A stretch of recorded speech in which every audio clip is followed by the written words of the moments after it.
Whoops, gotta change the title.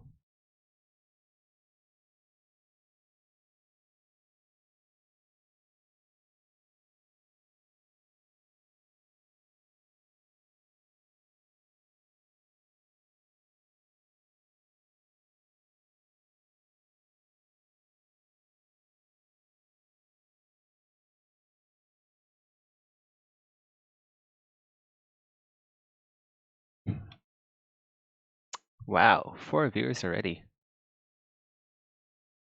Hey, Zimi.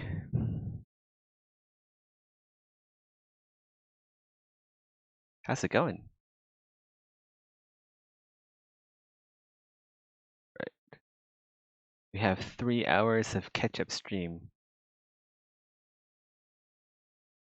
I don't want to do a 5-hour Retopo stream tomorrow. That's gonna be hell on earth.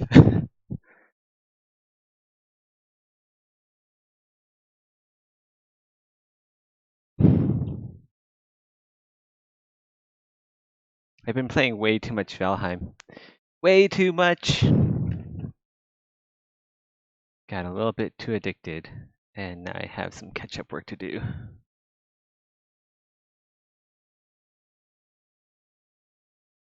But on the plus side, my base is looking insane.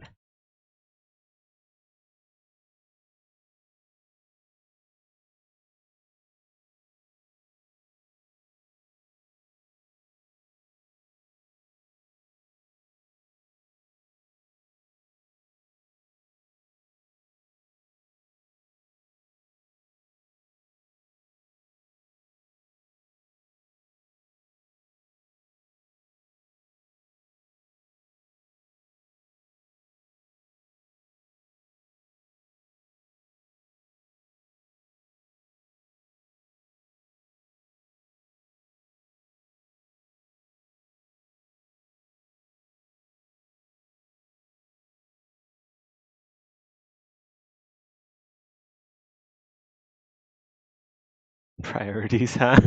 Hey, Rhyhorn.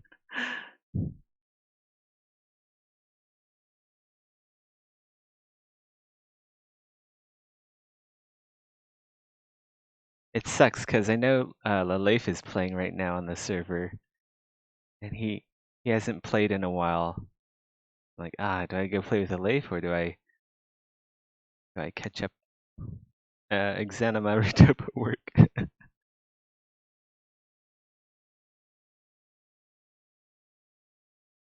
Obviously, responsibilities come first. So here we are. Last minute Retopo on a Sunday night.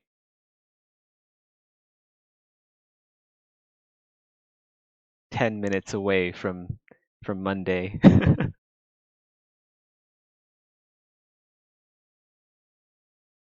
The server is empty at the moment. Maybe he left, but he was playing just a couple of minutes ago. I think he got stuck at Elder. He's like at Elder, and then he wants a way to get out from that hellhole.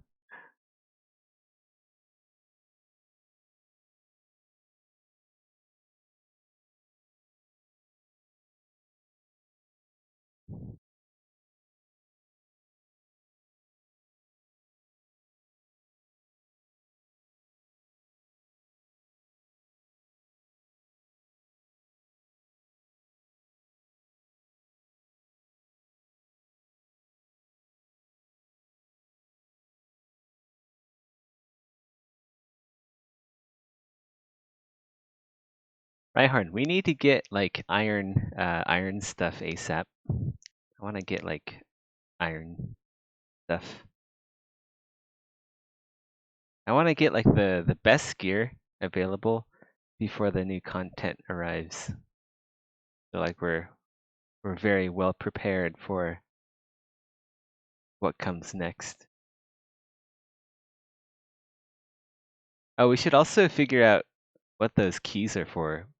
We got a bunch of those swamp keys from the Elder. I think they're supposed to unlock crypts in the swamp biome, but we haven't seen a crypt yet. At least the tiny swamp biome that we came across.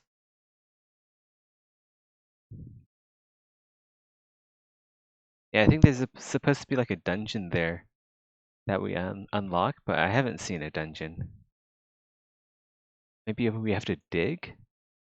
Maybe it's like below the surface somewhere? I don't know.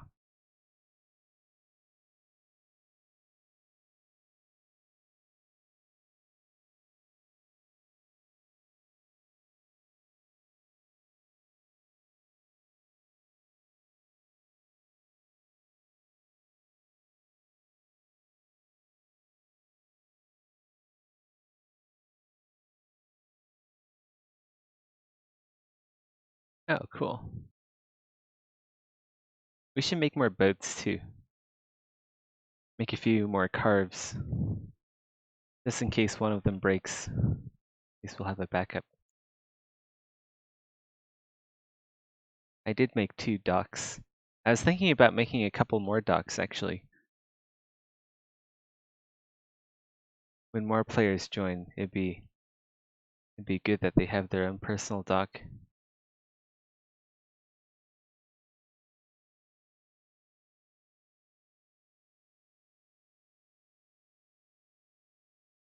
Yeah.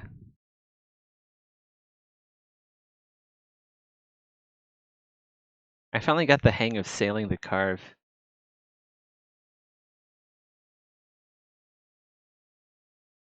Really fun to sail that thing.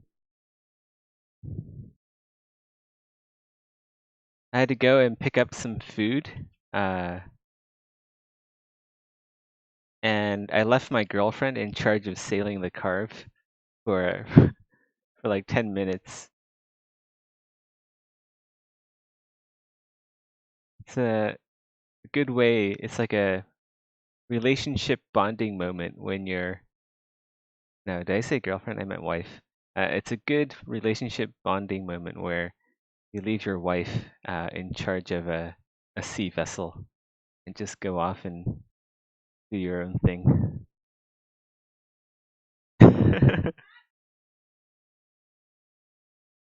Stop using you for what? She said something. I can't really hear her through these noise cancellation headphones.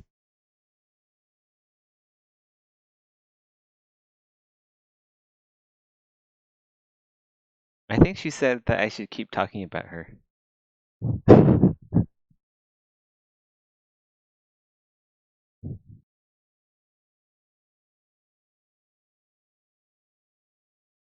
Yeah.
I think the next highest tier of boat is like a long boat.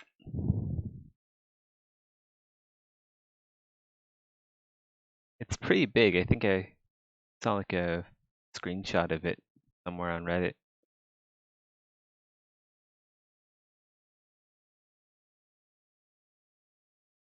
But yeah, it can hold like 10 players pretty easily on that thing.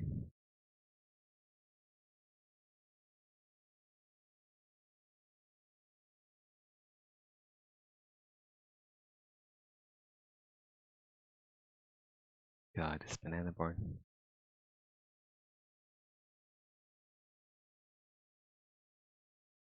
Banana born, how did you come up with that username? Have you Were you born from bananas? Skyrim? I guess that makes sense. Dragonborn, and now you're banana born.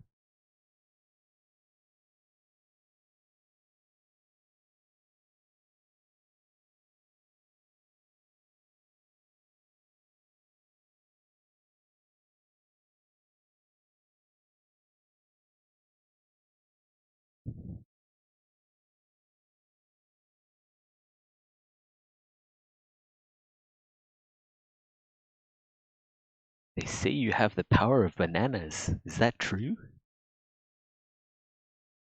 Sore throat? What's that? For me, how old is this though? Since this morning. But it's already tomorrow.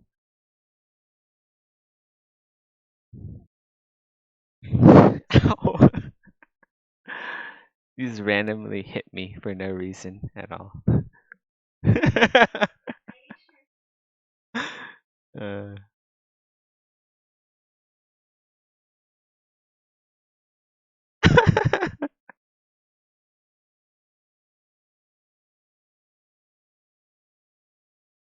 she says, "Stop using me for drama," but she doesn't know this is only the beginning.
Anyway,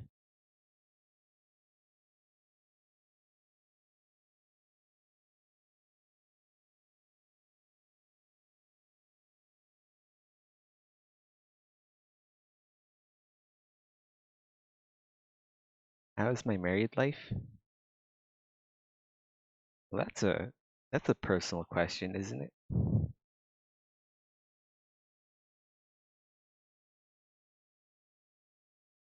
How's your married life, Banana Born?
Hey, Madari.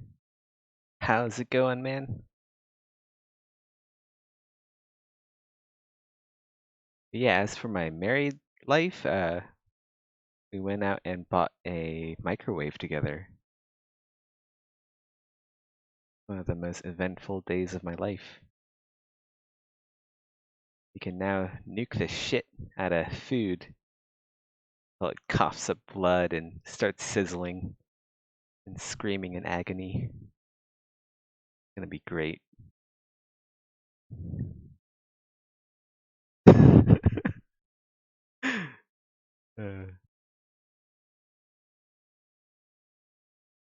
How much is left of the retopo?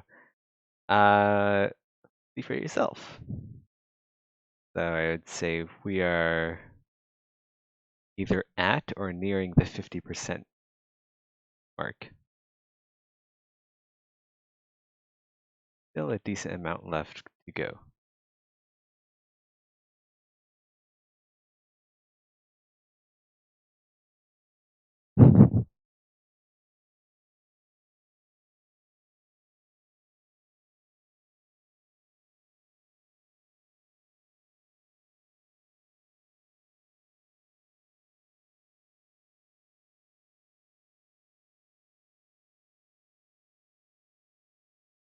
Sadly, no Valheim stream afterwards.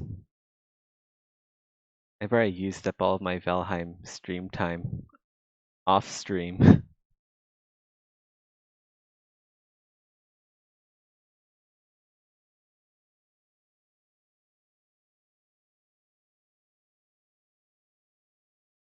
Yeah, it's already midnight here, and I have 3 hours to catch up on.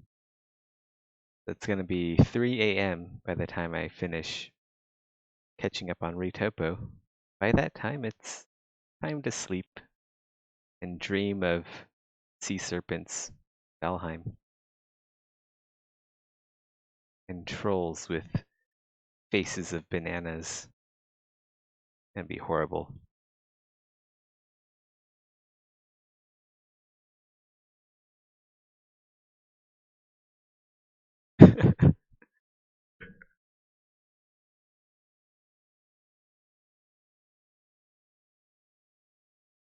I think I'm the only dev from Bare Metal that plays Valheim.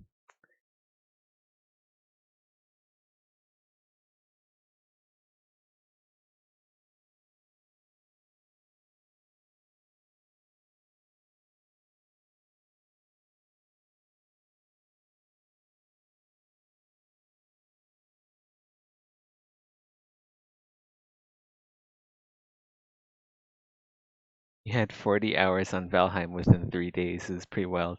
Yeah, same here.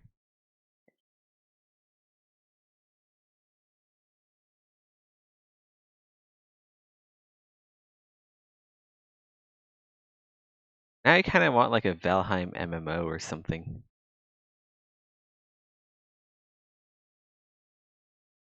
Guess that would kind of be like RuneScape, but RuneScape of things. I don't think I'm gonna play RuneScape anytime soon.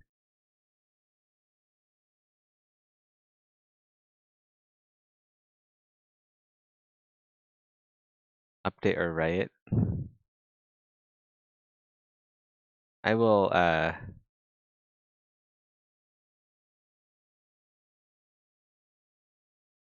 bet everyone 10 gold pieces in Valheim that the update will not be here on Monday. Alright? If I win, everyone here pays me 10 gold pieces in Valheim. If you guys do get the update, well, it's like a double win, isn't it? You guys get 10 gold per person, and then you also get the update. It'll be amazing.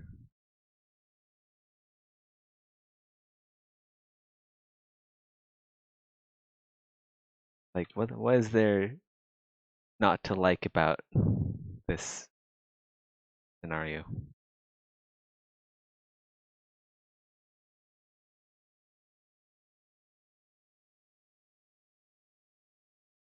And you would have 70 coins, hardly a fortune.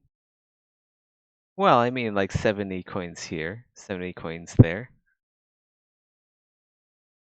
100 coins there, 50 coins here. You know, it all adds up.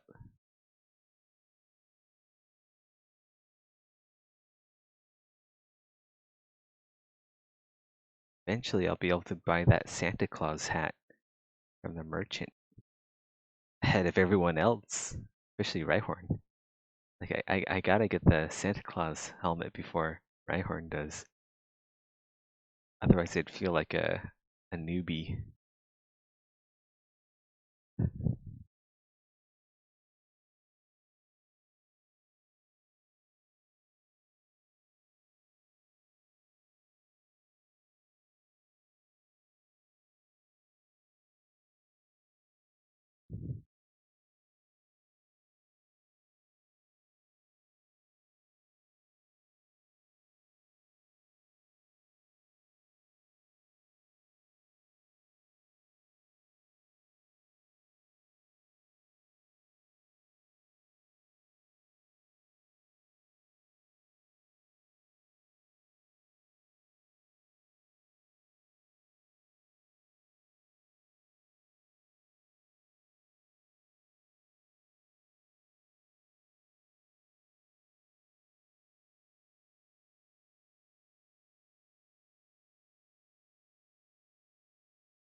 Should you hide the fact that you can already afford the hat quite easily as to not hurt my feelings?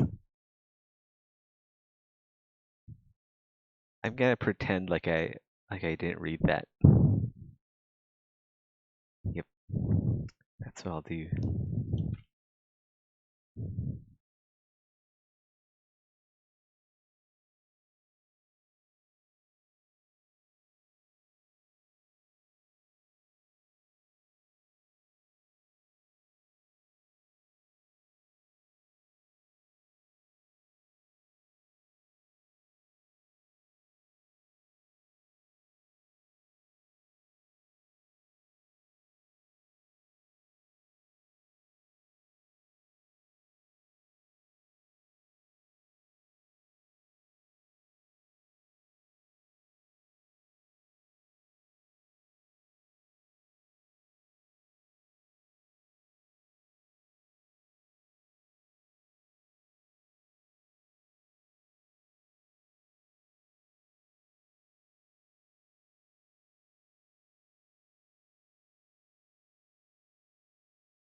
Oh my god, guys.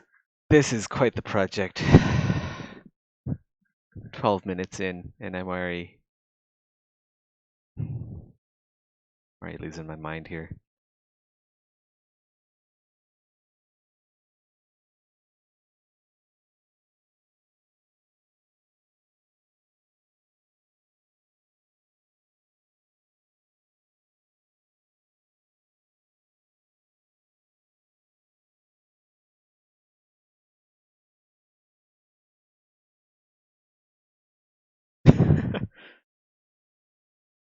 This is like the ultimate form of grind. I'm just gonna pretend that I'm playing Valheim right now, and each square that I'm dragging out onto this model is like another block added to the base. That's what I'll do.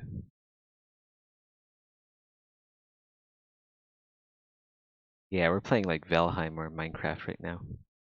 This isn't Retopo. Retopo? I don't know what you're talking about. We're having a great time playing Valheim right now. Oh, so much fun.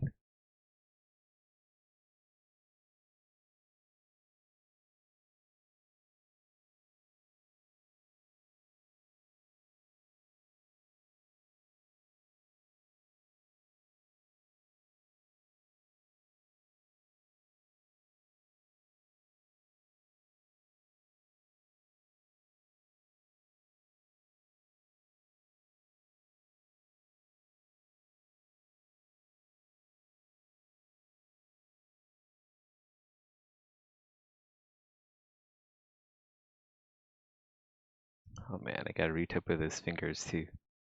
That is gonna suck.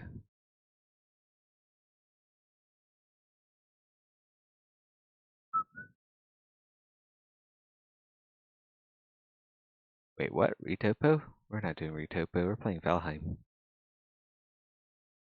Can't say the word Retopo. This isn't Retopo.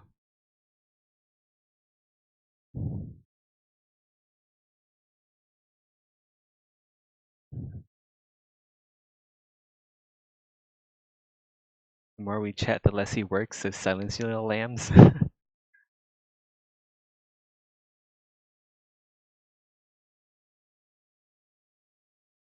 Yeah, you guys gotta keep talking so I don't fall asleep.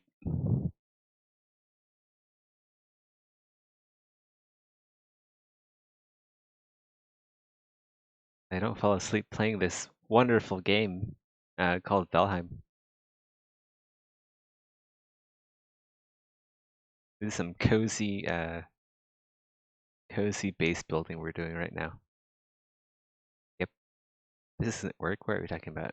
Not work.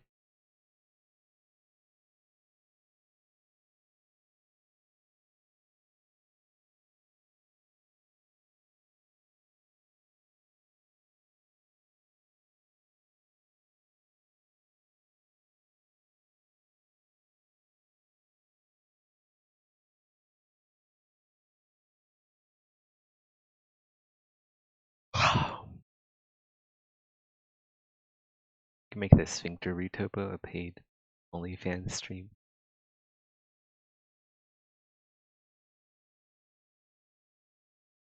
Not a bad idea.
I kind of want to make a game now that I've been playing Valheim. I should get back into Unreal Engine. What do you guys think about seeing me stream Unreal Engine for a bit? Like personal work instead of Valheim after my Exanima Retopo streams. I think that'd be pretty fun.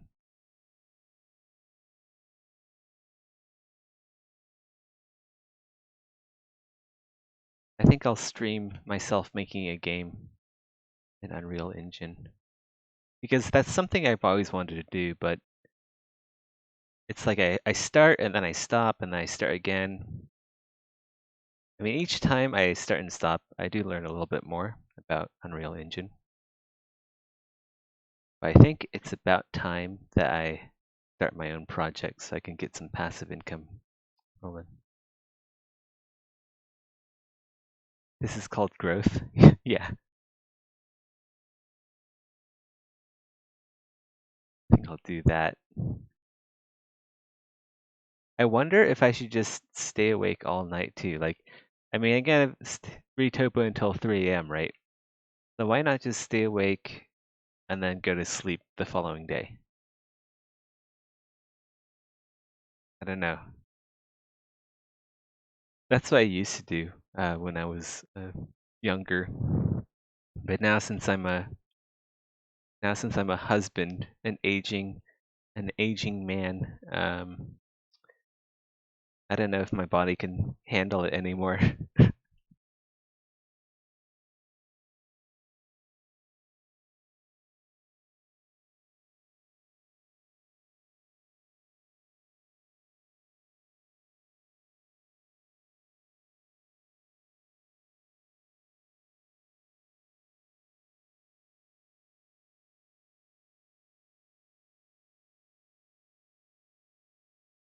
Let's do that. Let's go talk about like game ideas.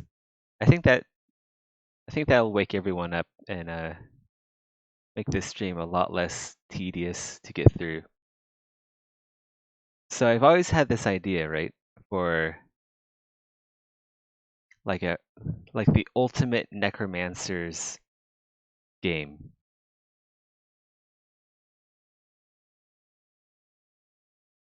So you'd start off somewhere uh, in a desolate wasteland, like some frozen tundra or some totally totally rad undead forest or somewhere underground. It doesn't really matter where, but the main gameplay will be to collect resources like bones, flesh, sinew, tendons, etc., intestines, teeth, and then craft your own undead minions to help you in battle.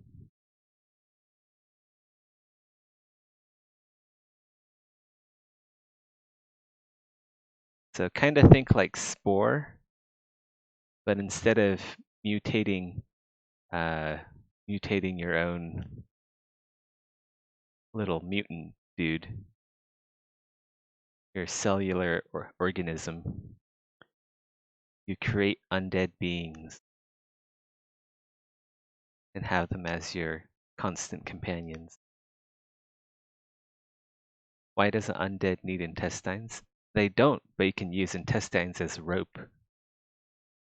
Aha, there we go. Now we're thinking with tissue.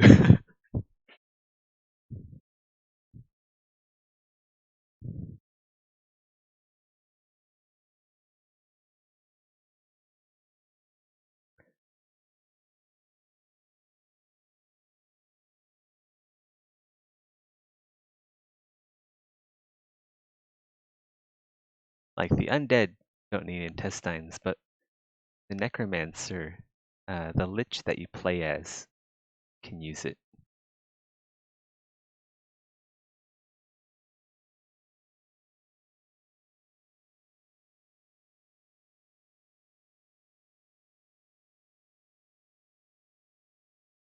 Yeah, sure.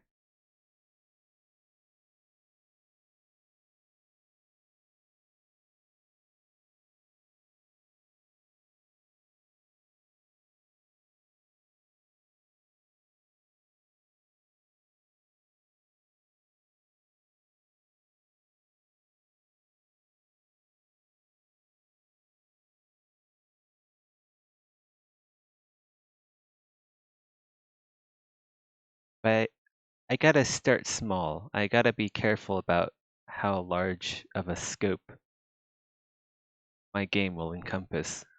Because I've tried this many times before. I would start a game project and then stop because the scope became too big. But I'm inspired now from playing Valheim, just seeing what you can do with so little. I'm gonna try to attempt something like that.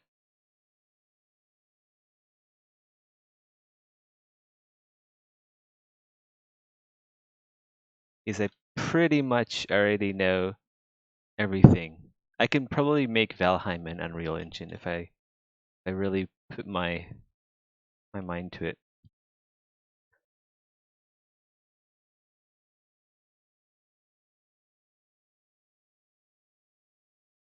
You started game design school and stopped because the scope was too big? Get the feel? Yeah, it's really easy to get your scope way out of hand. Like I mean like really easy. Like there's so many cool ideas, but you really have to cherry pick which ideas will go into the game. If you don't like meticulously cherry pick everything, then your scope will definitely get out of hand.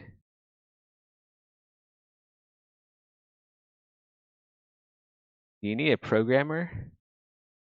I think I'll be okay. Like I do want to learn how to program as well.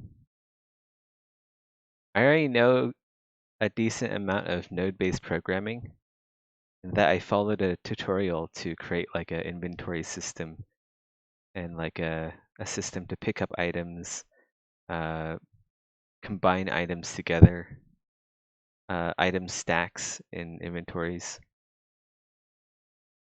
So I kind of know my way around, well, a little bit, around node-based programming in Unreal Engine. Also, I don't have any money to pay anyone, so I think it's going to be like a solo dev thing. But you guys are certainly welcome to join me along on my journey to become the next Notch. We're going to be like Notch person. We're going to create Minecraft but undead. It almost feels like it's more about the choices you don't make. Yeah. Yeah, definitely. That sounds about right.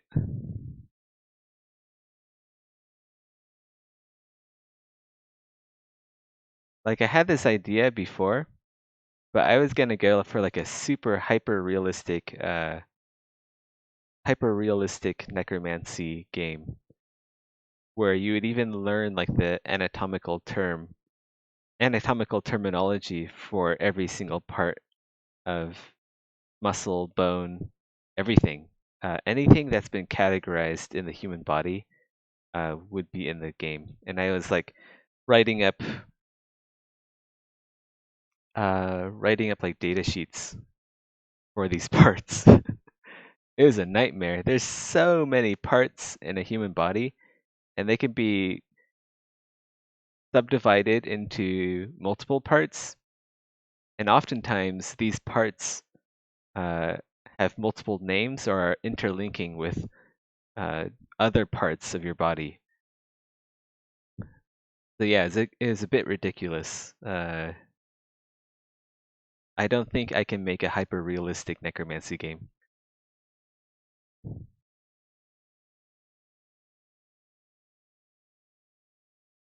It got out of hand real fast when I started putting in Latin Latin terminology.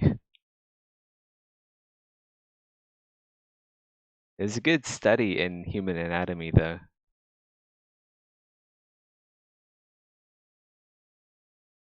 What exactly is a frenulum? I don't know. Just because I studied anatomy doesn't mean I can recall each part off the top of my head like a medical doctor can.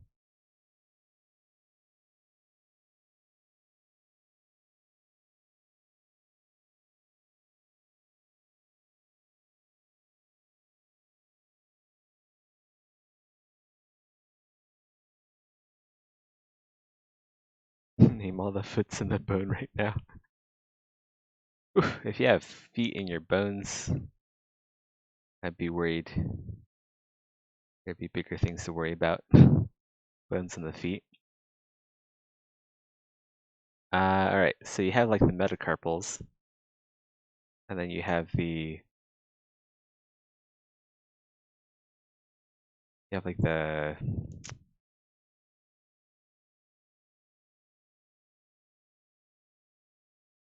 phalanges.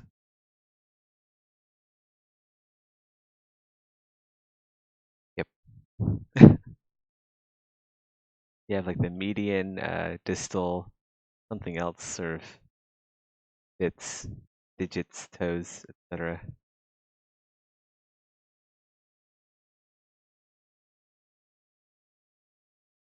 Been a while since I cracked open Grey's Anatomy.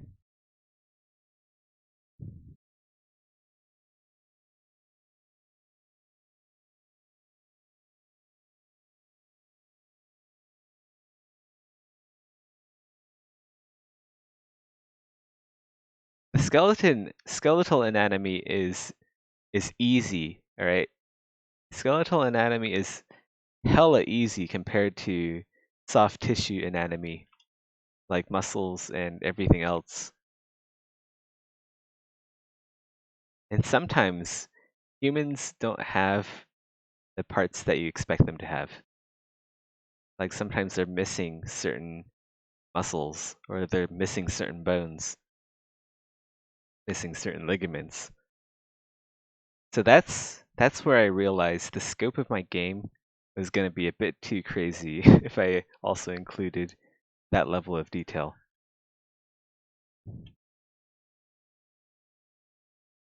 Yeah, skeletal structure is, I mean, there's only like a couple hundred bones in your body at max. With muscles, you have like thousands upon thousands, and those thousands can be subdivided into more thousands. Yeah, bones do fuse together with age, but that's learnable.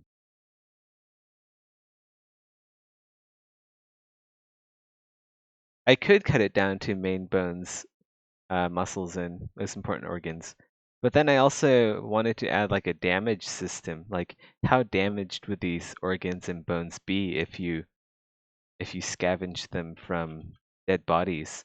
And would there be locational damage too? So if you slew a monster by smashing it in the brains with your axe, when you harvest the body, would it have like a damaged cranium?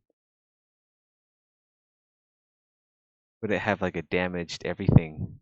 Like the facial muscles. You know how many facial muscles are in the human face? It's a lot. And then you have to add like damage states for every single muscle in the face, and then you can harvest them. So yeah, you can tell that the scope of my previous game idea was way out of hand. But it is a good starting point for a more simplistic game, I think.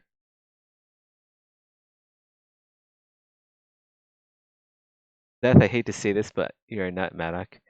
I'm glad I'm not Madoc because Madoc doesn't like Minecraft.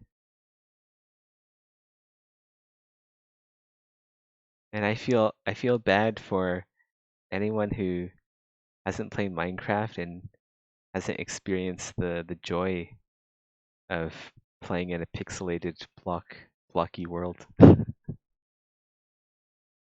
Definitely is pretty easily set up a weak point system where the killing blow leaves a certain part weakened after the reanimation. Well, you know, I don't want to. I feel like in a lot of games, right? You kill something, you raise it as your undead pet. I feel like it should be a bit more involved. Like instead of just like raising it out of the ground with your magics, woo, you gotta like prepare the corpse like through a ritual. Shout out cringe Minecraft denier.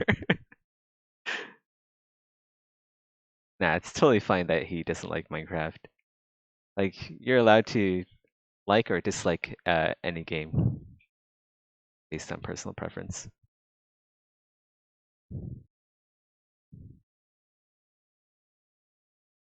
yeah, I feel like reanimating the dead should be more involved than just casting a spell. Like, you have to gather the proper herbs, the proper tonics and oils, and wrappings. This has all the trappings of a really good game.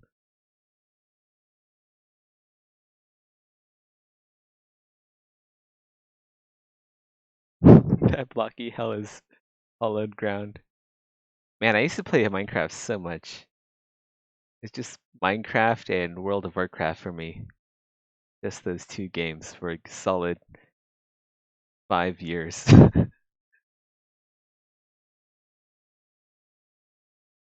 And also like Oblivion and Skyrim.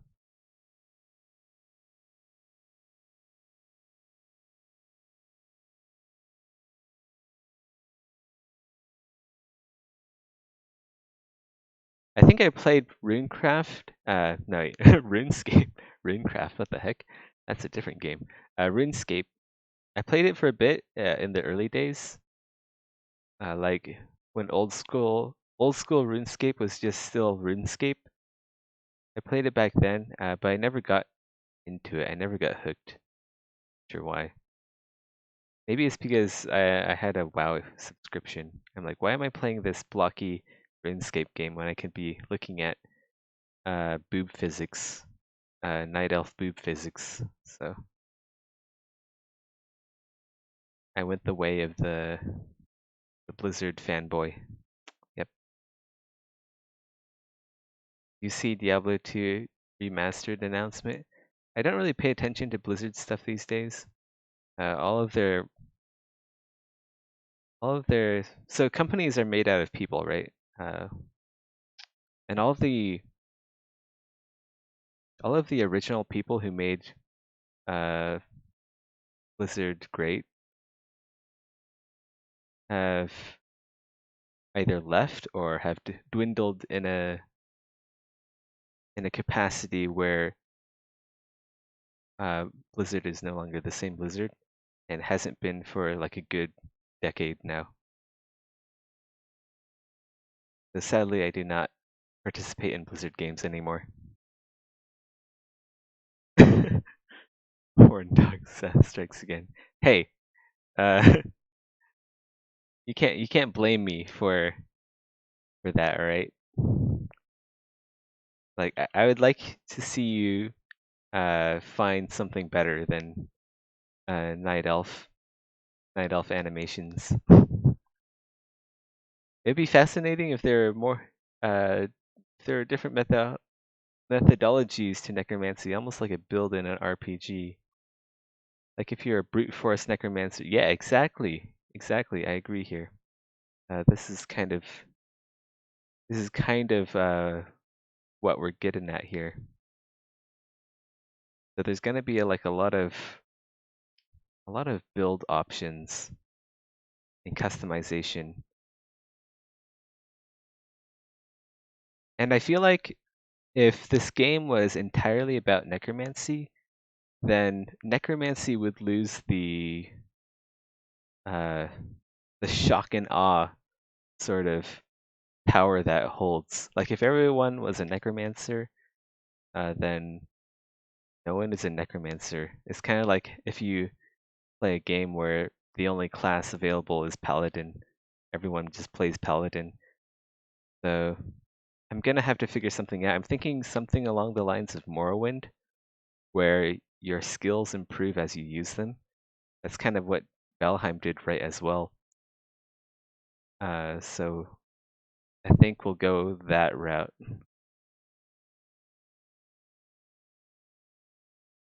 Yeah, there's a ton of lore, a ton of ways you can actually have a necromancer.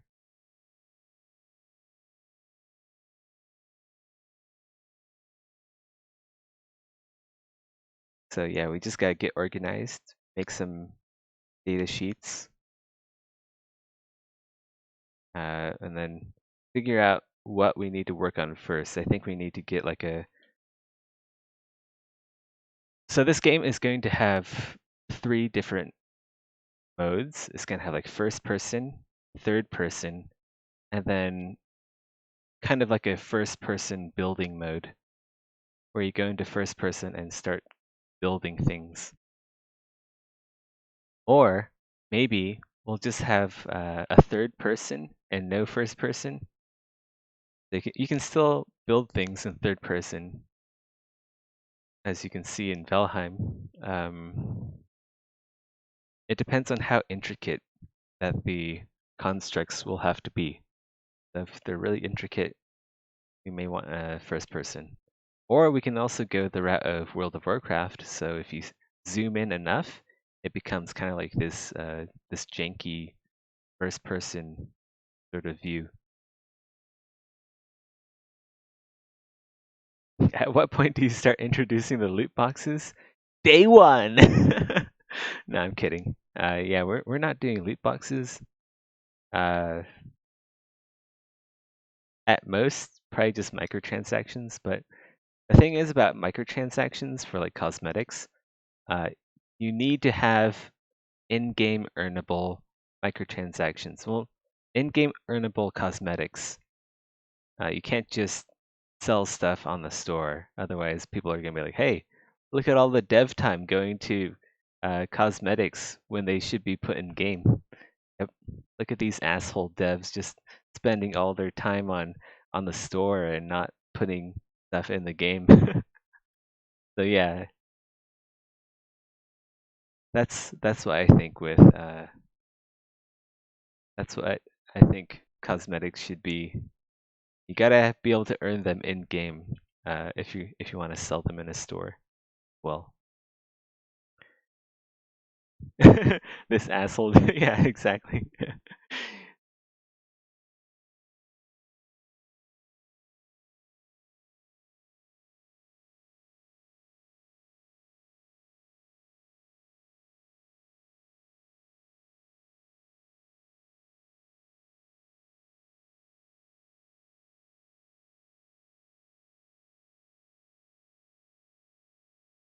I also do like the idea of like a subscription-based thing because this game will be primarily online and multiplayer. Um, but I also really like the idea of free to play because with subscription-based, you always have, as a player, you always have this, you always feel like you're wasting your money if you're not playing 24/7, right? At least that's the feeling I get when I play subscription-based games. So I'm likely not going to have a subscription, and it'll just be like uh, purely sales and cosmetics based revenue. Also, I don't like the idea of stash tabs, like in Path of Exile, where you have to buy inventory. I feel like inventory space should be unlimited because fuck that noise. It's so infuriating to not have enough inventory space. Like if you want to have more inventory space, what you do as a player in this game is you'd build like a really strong undead to carry your shit for you. And if you still have too much shit, you just build another one to carry your all your loot. You personally cannot do subscription based games. Something inside stops me. Stops you. Yeah, I also don't like the idea. I can see I can see the pros and cons, but I kinda get what you're saying. There are pros and cons to subscription based. Like the pro is uh, no one has to buy microtransactions. You don't have to have like a microtransaction store for cosmetics. The con is, well, everyone has to have that feeling of, oh, yeah, I gotta chip in some, otherwise I can't play. Like, I also like the idea of like when you make your character in a game, it should be yours and yours forever. So what I mean by this is if you make a character, you level your character all the way up to like level 100 or something. You outfit this character in the best cosmetics you can find. You have the best build for it. Um, you have the best beard options, the best hair color, tattoos, earrings, the lot, right? You have customized and you've played this character to the max. And I feel like this character is a representation of you, right? So I feel like as a player, you should be able to save that character somehow. And if you have to pay a subscription to like just continue playing that character, I don't know. It doesn't feel like you truly own that character anymore.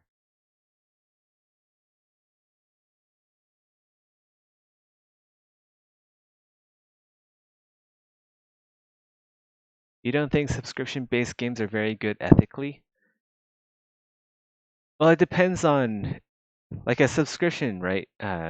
People pay subscriptions for a lot of things. Um, I think they're ethical as long as the developer continues working on improving the game and also taking feedback on improving the game. Because many of them don't. Many of them just do whatever the hell they feel like doing. At least it appears like it. They don't actually talk to their player base and they're like, hey, what do you guys want to see next? Where do you guys want to see this game going? They're like, yeah, we're gonna do our own thing. Let's just go make our investors happy, and yeah, players can fuck right off. And just as long as they keep giving us that sweet money and we just keep pushing out the minimum viable product, yep, all's good. All's good. That ends well.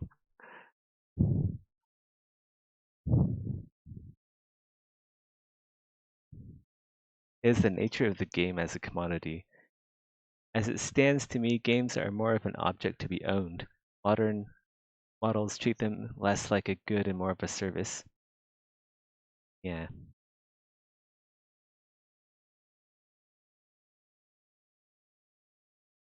The question is like how do you have something that you can own but also like multiplayer too? Because with multiplayer, one of the main problems of that a multiplayer game has to get around is uh, cheaters. Like, how do you deal with cheaters while also having this game as something as you that you own? And then after the game, after people are sick of playing the game, have done everything that they can in the game, like what happens to the multiplayer aspect? Do I think like the most ethical thing here for the developer to do is to turn off the servers and then let people host their own games so that it will forever be theirs. But yeah, like not sure how that goes around because you need to have like some sort of uh, multiplayer server to like client check or make sure that nobody's cheating. At the same time, that kind of takes away some of that ownership.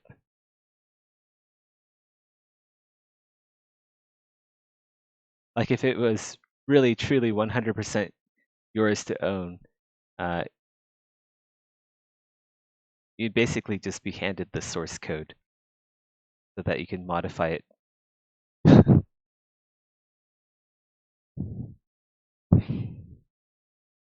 anyone can own a soccer ball, but a guy who keeps fucking cheating at soccer can own all the balls he wants and still be banned from competition.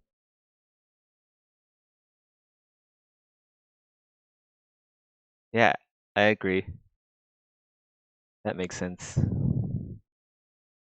It's just the process of identifying that guy and banning him from the games, uh, while also keeping the integrity of ownership, of player ownership.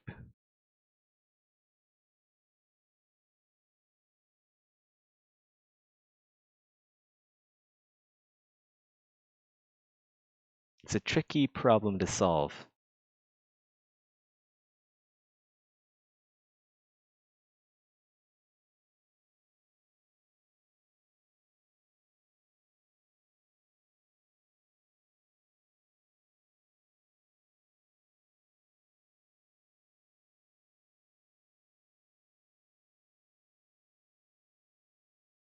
Sounds like a very delicate song and dance. Yep. This is why I'll stick to music.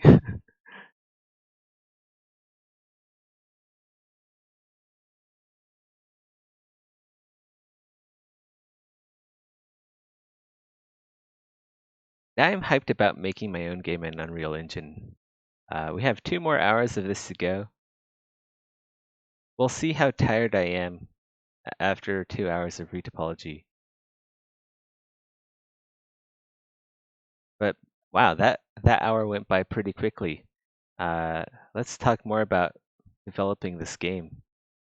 That was pretty fun. I feel like more communication from moderators could make things feel better, but the communication would be hard to support without a good chunk of cash.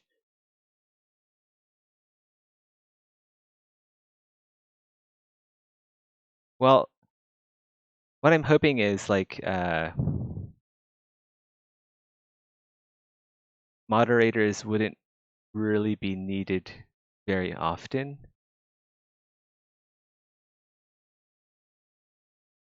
Like there are ways to easily identify and ban cheaters.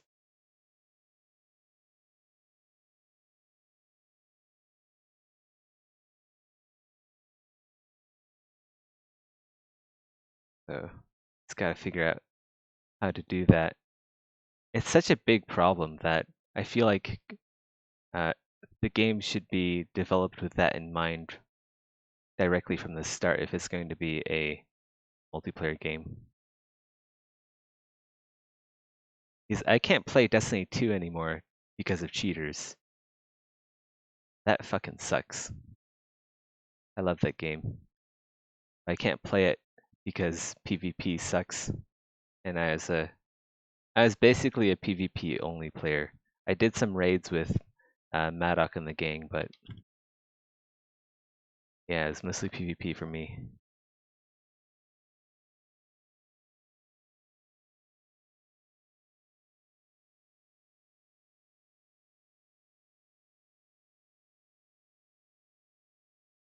I want to incorporate crypto technology for cheating. I'm gonna talk to my brother about this, see what he thinks. There's got to be a way to incorporate like blockchain data into defeating cheaters.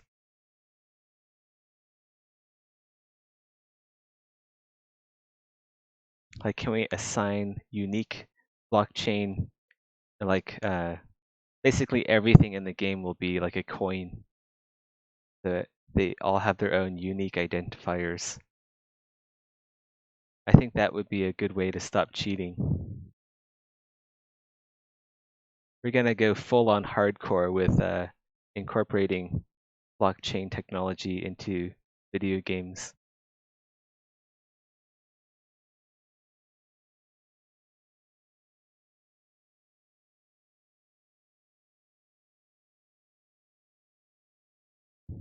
It can quite literally break the game and make it unplayable. Yeah. Yeah, man. I experienced that firsthand when I got when when I got nuked across for the map, and I didn't even see the guy. I was just taking damage. Not fun. Also, one hit KO, permanent supers. Not fun either. If people don't know what supers are in Destiny 2, supers are kind of like your ultimate ability. They only last a short amount of time though. But yeah, just like having that constantly on is something that you'd see in PvP now and then. And still do, I believe. I don't think Destiny 2, I don't think Bungie actually takes the fight against cheating very seriously, if not at all. I don't think they actually do anything about that.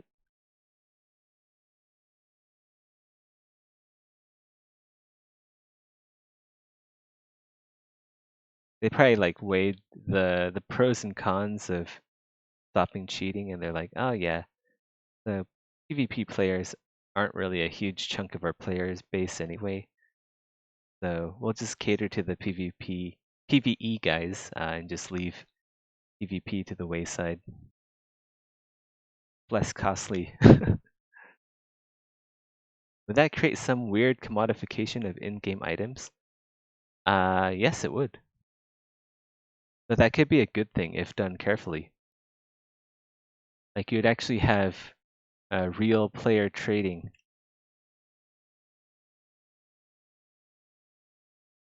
Where all items are unique.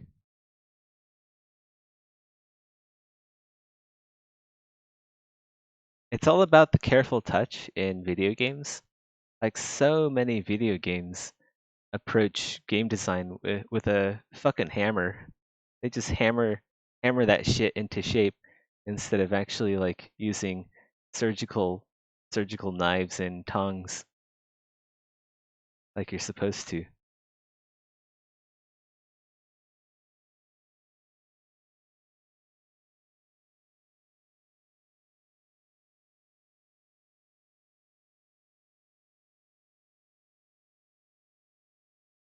Why use surgery if the hammer makes money just as good? Exactly.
The fun thing is that you know you're part of it.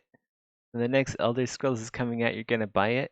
Probably doesn't even matter how much or matter how matter much how or what they'll get your money.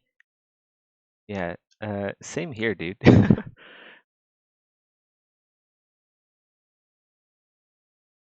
I mean, I'll probably wait at least a week to see what the initial reviews are. I'll watch some maybe let's play. If it looks appealing, I'll buy it. I'm not usually one of the people who like impulse buy something. Valheim was really a exception for me. just because of how many reviews. Like, how do you get that many reviews, like legitimate reviews on a Steam game, without it being something special? You know, I wanted to get into, get on in that. Like, I feel like if you're a game developer, it should be your obligation to purchase a game that has that explodes that much, right? If you're a game developer interested in in developing games, you should buy something that has that kind of reaction from players all across the world.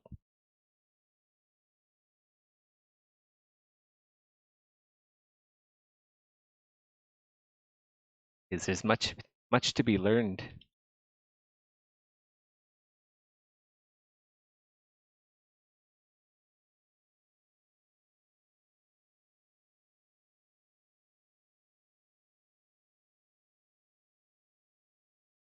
I guess I did sort of say the same about Outer Worlds, because since I love Fallout New Vegas, but I didn't end up getting that one.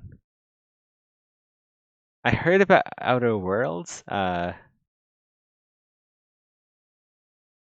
think I was just really busy at the time, so I couldn't get in on that game.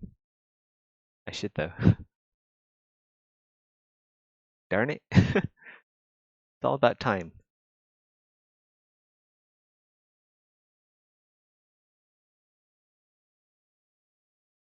all about managing time.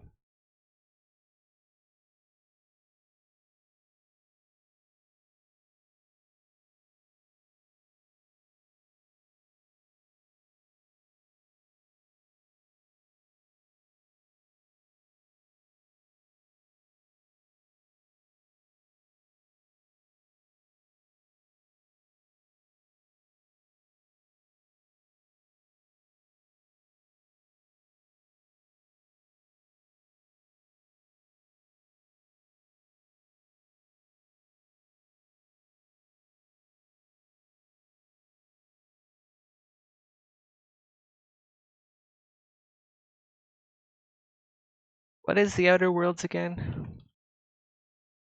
Is that one where you like play as an astronaut or something and you go through like all these uh wacky environments? Or is it that like that Fallout-esque game?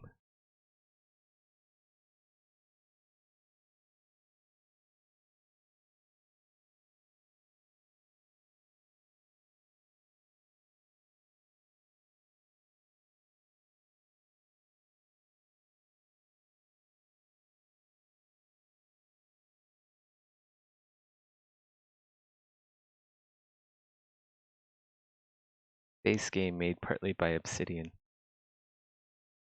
Okay, so probably the one where you like play as a like some sort of astronaut, and then you like wormholes and stuff.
It is heavily story based, but I haven't played it, so really can't say much.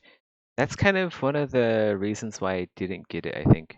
I just saw just how story based it was, and I didn't really feel like playing an interactive movie at the time. I think that's why I didn't buy it.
You guys know what game that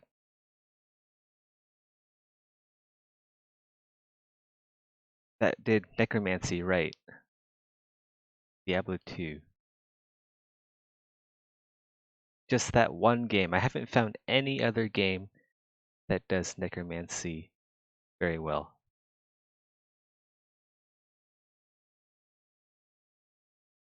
I don't know why. It's just like the animation is so spot on.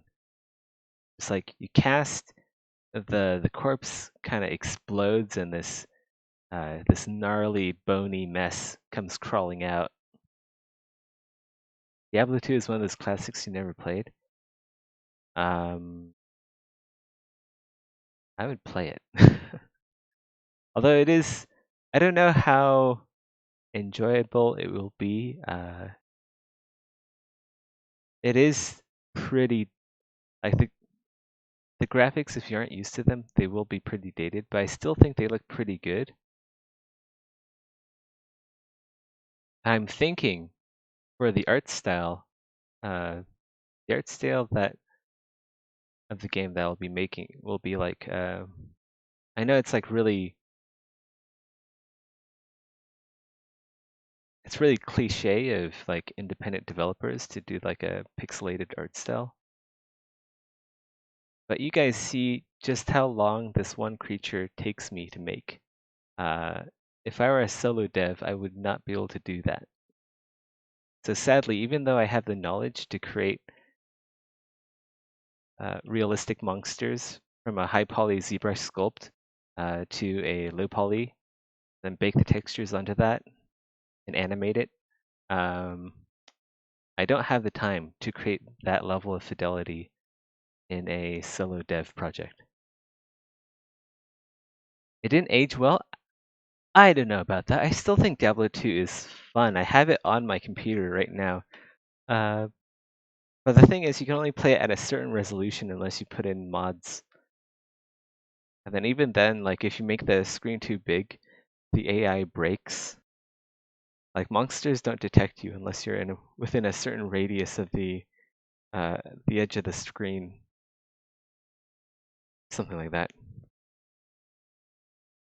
But I still think the art in that game holds up, even though it's so pixelated.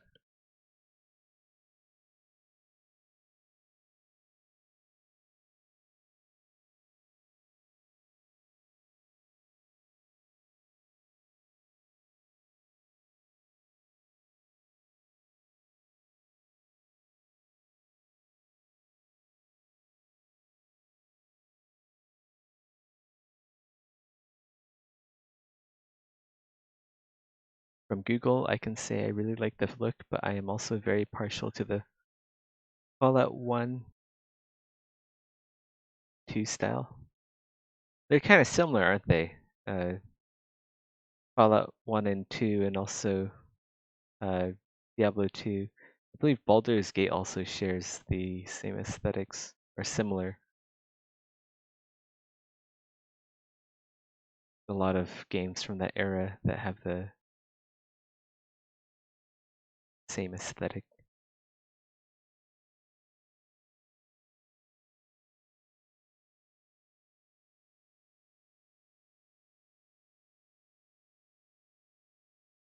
I haven't played Fallout 1 or 2. I've only played Fallout 3 and onwards.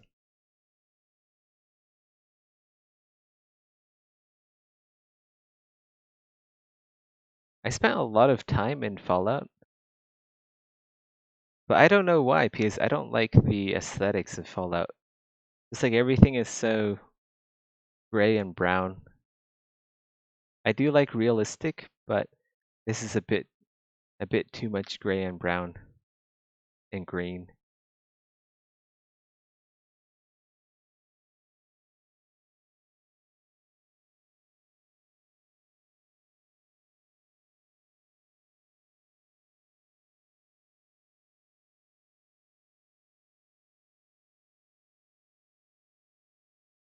Fallout 2 is considered to be one of the greatest RPGs ever made. I don't disagree, even though I haven't played it.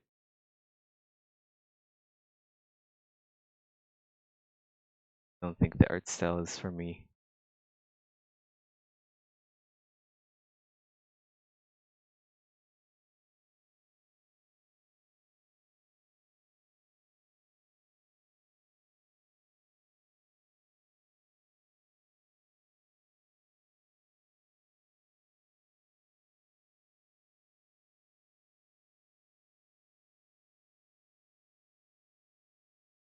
Fallout New Vegas was probably your first ever favorite game. I wish I wish I was in a better spot in my life to enjoy Fallout New Vegas. Uh, at the time, I was just like a really poor nobody who had like a part-time gardening job. I earned like what uh 1,000 $1,500 dollars per month after taxes, and I was living in the Bay Area too, where rent is like you can rent like a tiny shared closet for $1,000 there in the Bay Area in San Francisco.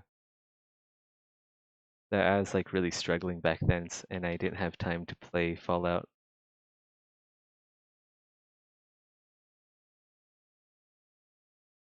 I think I was like my life I was already playing Fallout IRL. My life was kind of just like yeah.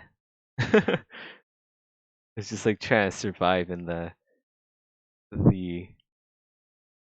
uh not really nuclear wasteland of the Bay Area, but basically same difficulty, but Iron Man mode.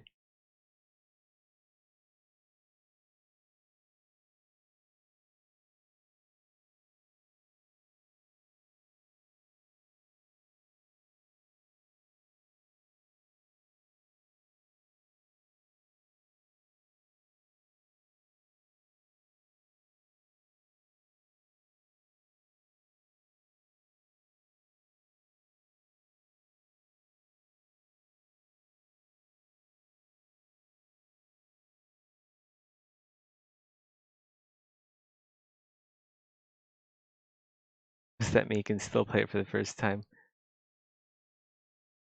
I could, but I don't know. The more I learn about game development, the jankier Bethesda games seem to be for me. Like the more I learn about game development, the less tolerance I have for buggy games.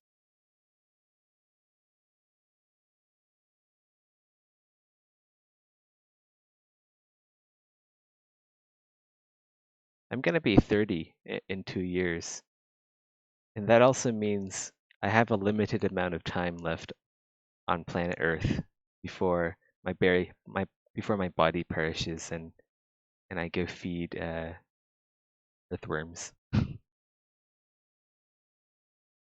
So I got to be kind of choosy about the content I consume.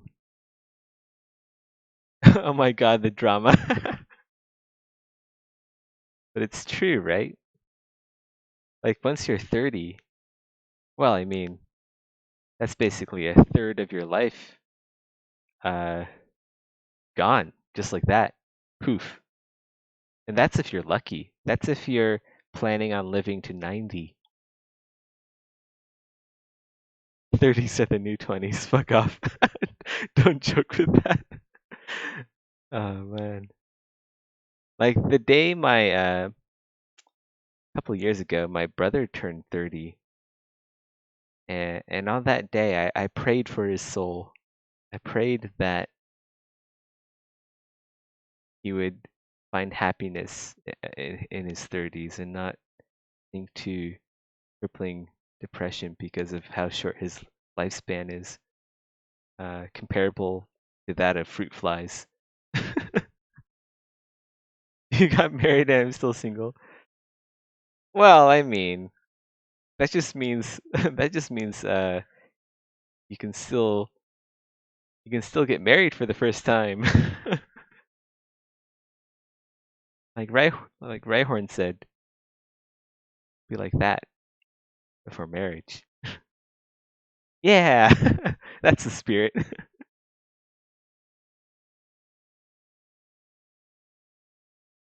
Also, you'll probably live longer because you'll get less bruises and less domestic violence. Like just earlier in the stream, my girlfriend slapped me for no reason. I have no idea. Well, not girlfriend, wife. I keep messing that up. My wife slapped me for no reason earlier in the stream. I don't know why she slapped me, but I mean that probably takes a few points off my hit points, right?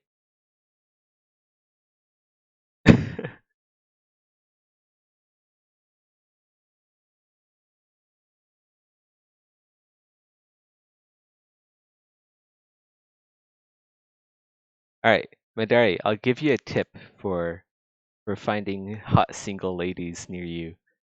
Uh, Download Tinder and just swipe right on everything. Like don't even look, just swipe right. Uh, and then if they do match with you, well, then you can check if they are hot or not. And then yeah, do that in combination with uh going outside maybe. Maybe going outside would help. That's the advice I would give to my younger self.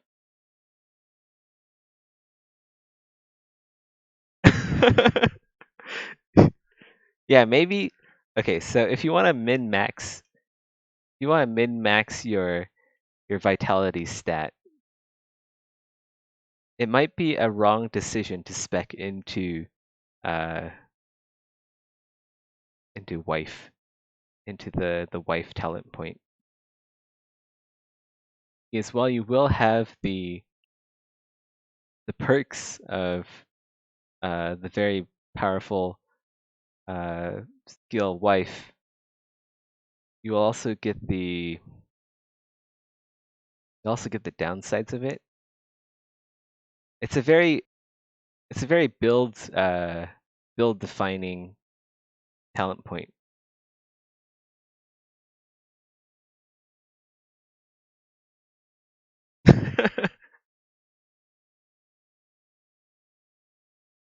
It's getting weird. It's always weird, man.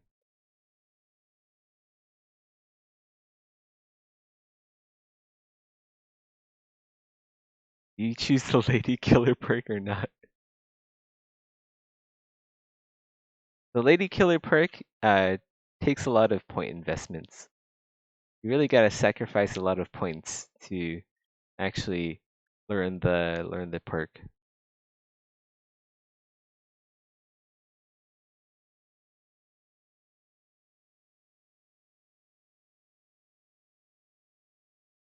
What I would do instead is to uh I would find a companion that cares more about your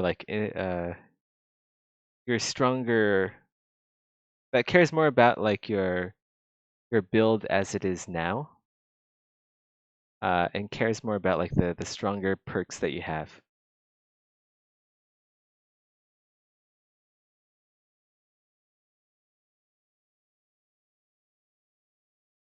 Like if you have to invest into lady killer perk to find a gal,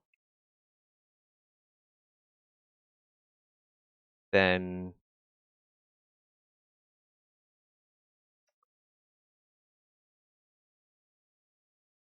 I don't know. I just feel like there's a better there's a more optimal way to go about things.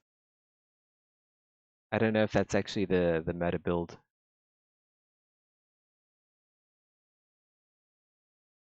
Like what content are you Okay, so what content are you more interested in? Are you more interested in the PvE or the PvP?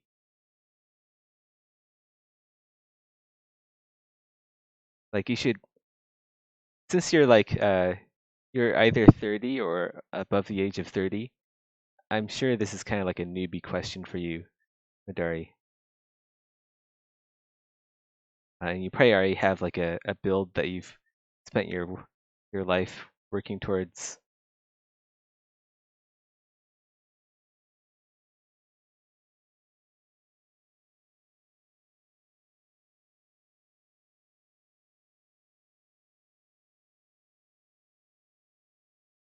I mean, I guess if you're more interested in PvP, you could go the Lady Killer route. It's more like a RP perk for me though.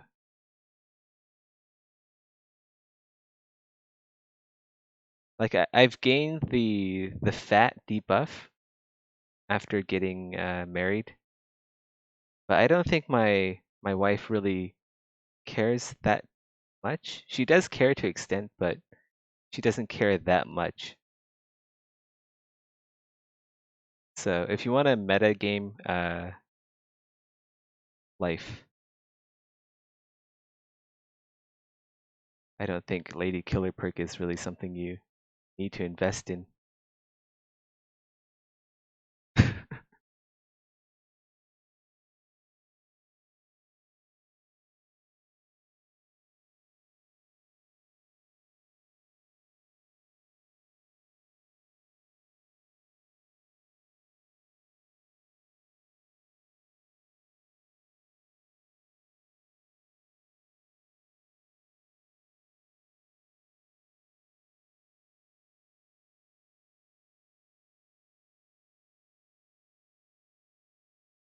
The fat debuff is pretty typical after getting married.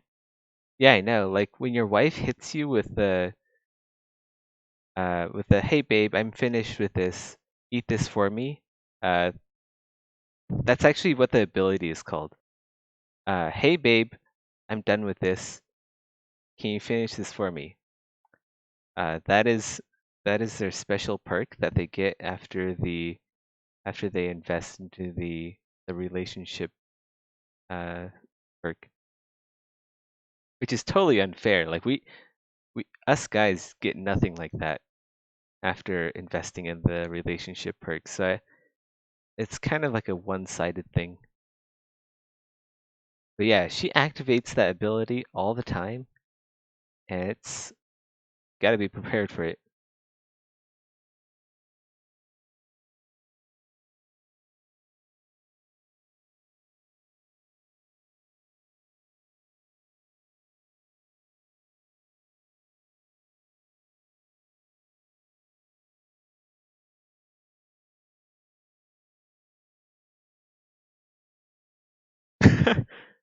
Oh yeah, that's right. I forgot about that. I forgot I had that. You get that ability. Like if you're playing a really stressful game, like a survival game, like Valheim, and you're sailing on the open seas, just say, "Hey babe, take the wheel. I'm gonna go get some food downstairs," and then she takes the wheel. So there we go. I guess there is a perk after all. Just hidden on my heart hotbar somewhere. I think I accidentally pressed it and wasn't sure what it did.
I gotta establish an art style for this necromancy game I'm planning.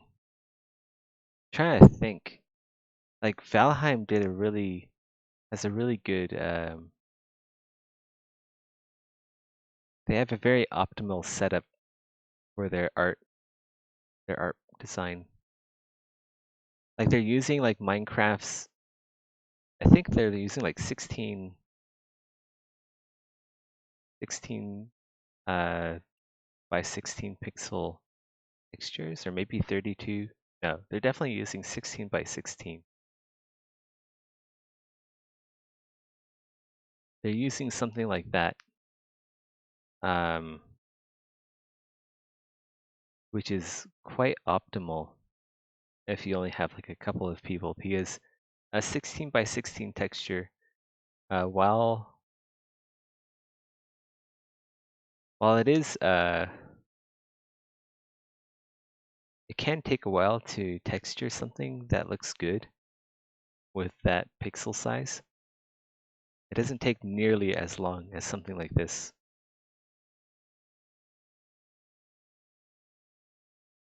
You can probably make a handful of assets in one day using that texture size.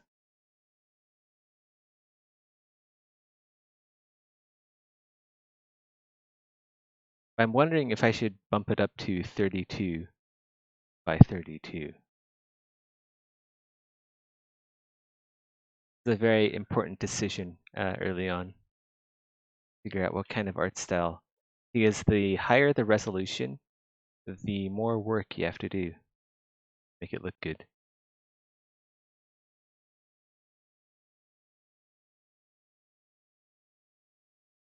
Another thing is, I can just make a game that doesn't have textures. That is something that you can actually do, and just define things using 3D instead. You don't even have to like UV map assets if you go this route. Go for 64 by 64 HD. I mean, that is an option. We could go 64 by 64. I think we'll do some test runs. Do like, I want to see, I'm gonna make, so what I'm gonna do, I'm gonna make a lich. So what we need is a player character, right? We need a pawn. So like a pawn is basically a 3D model that could be controlled by the player. So we need a pawn that we can test various texture sizes at and try to get a sense of art style. ASCII. Yeah, that's exactly where we'll go. We don't need textures. We're going full retro. No, wait, we don't even need ASCII. We'll just make a text-based adventure game. You see a crypt. What do you do? And then the player types in, look. You look around. You see some bones. What do you do?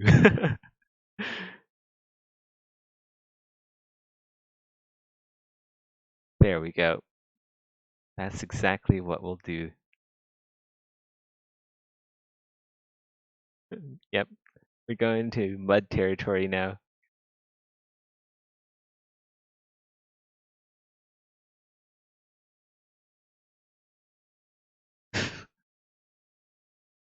We'll just make a cookie clicker game. We'll just make like a blank HTML page where you can click, and that's it.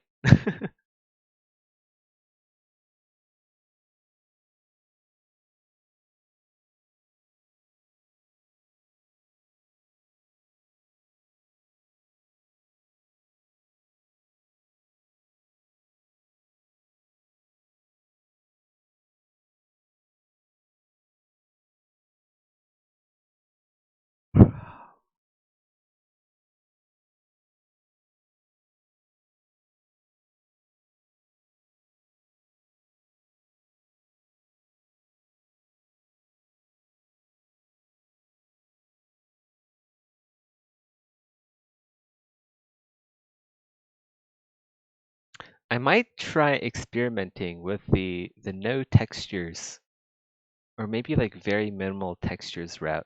I think that could be, it's been done before. I think it could be something we can explore. Because if we don't use any textures, that'll even cut down development time by, I don't know, God knows how much.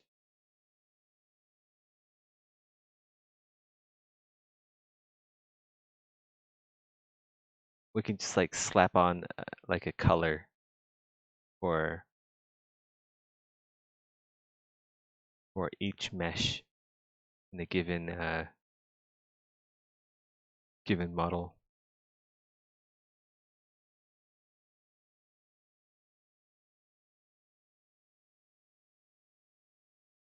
But I don't know. I do like the idea of textures because it would be cool to like do some low poly, uh, low res pixel painting. That's always fun. Have you guys seen like my Minecraft skin? I made like a Minecraft skin. I updated my Minecraft skin a while ago. I don't think I showed anyone. That was fun.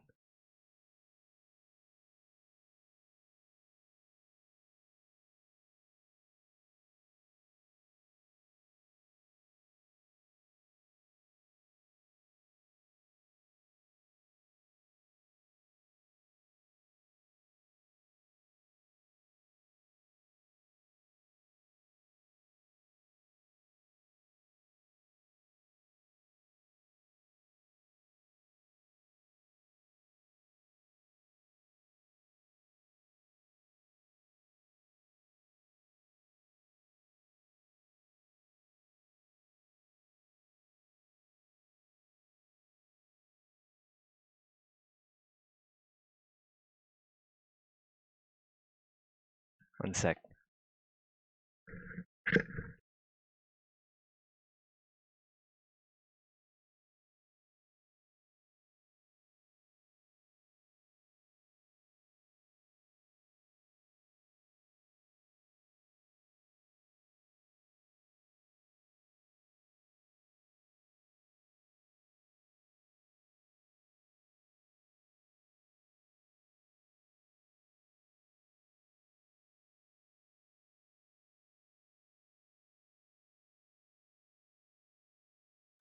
Doug Nuts. I used to do a good bit of pixel art for a game on Beyond.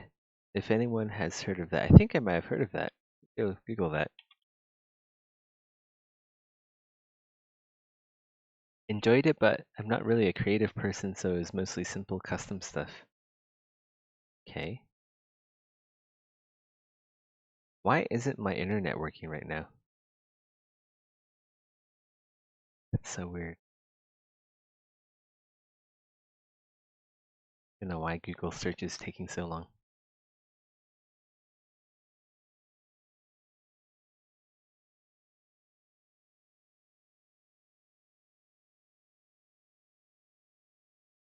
I wonder if I need to update my DNS settings again. Hold on, let me go check.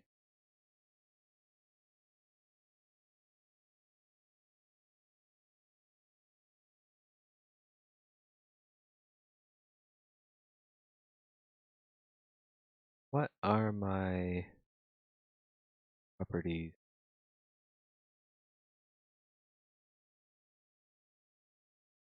Okay, they are still Google's DNS. Know why my internet is taking so long. Weird. Maybe I'm being hacked.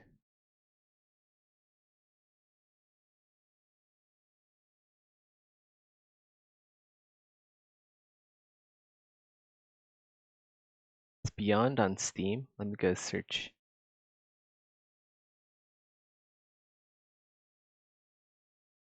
Pretty sure I've seen it before.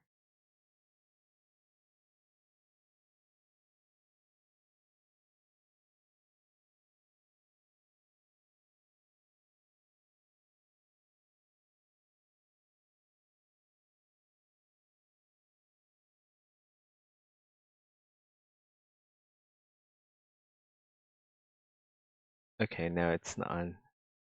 Not on.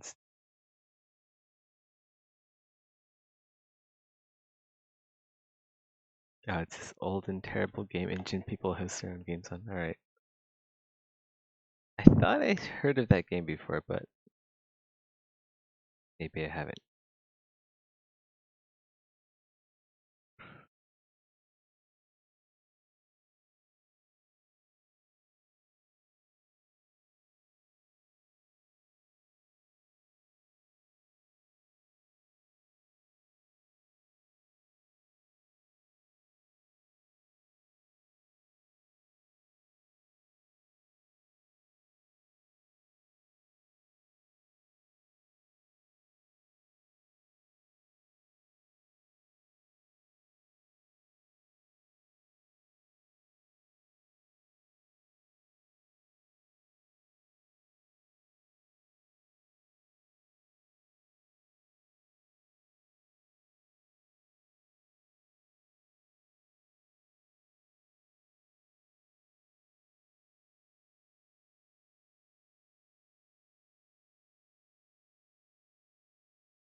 Now I'm pretty sure I've seen Beyond without the E.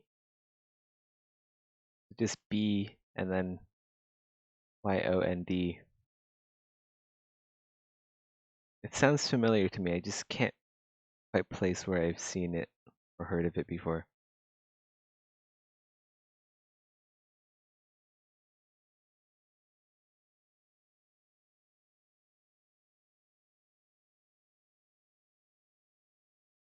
I wonder how big vanilla World of Warcraft's textures were.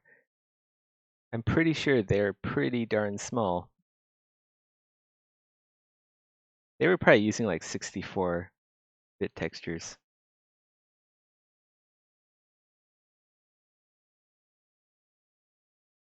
Maybe even like 32.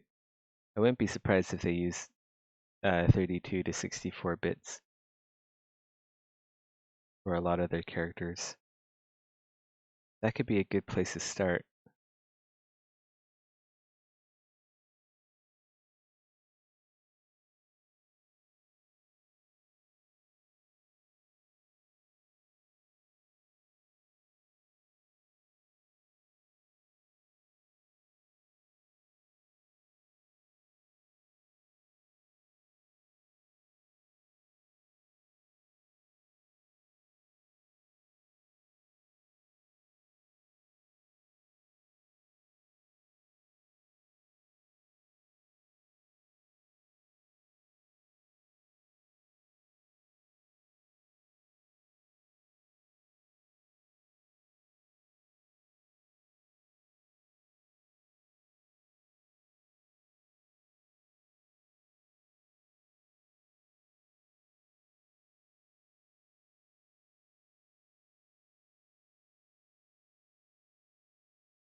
Gonna put on some music.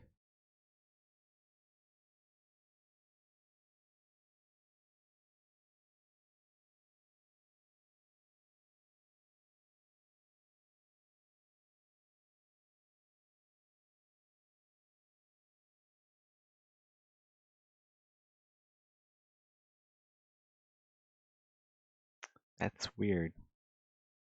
Gonna restart Firefox. How come the search engine is not working? Very bizarre.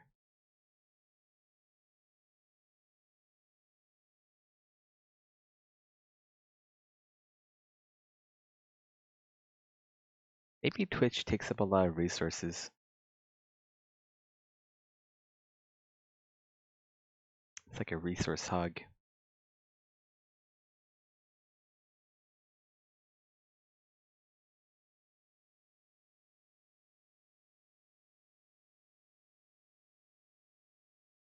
Yeah, there we go. Just need to restart.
What am I doing here?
Well, we have 2 hours down, 1 more hour to go, and we're back to the 2 hour per weekday schedule for Exanima Retopo.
could do some edge loops, well, poly loops around the leg.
Do a save here.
Hey Lurker.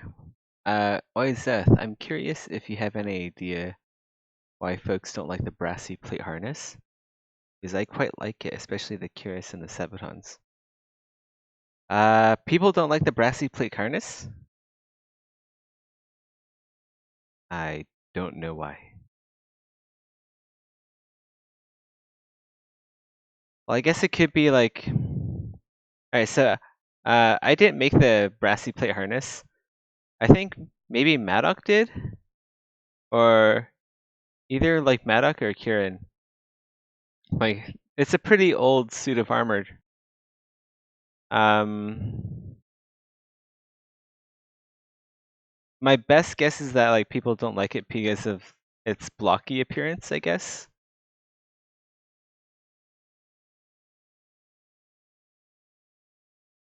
I don't know.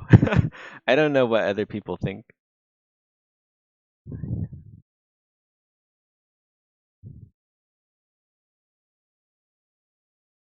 Ugh.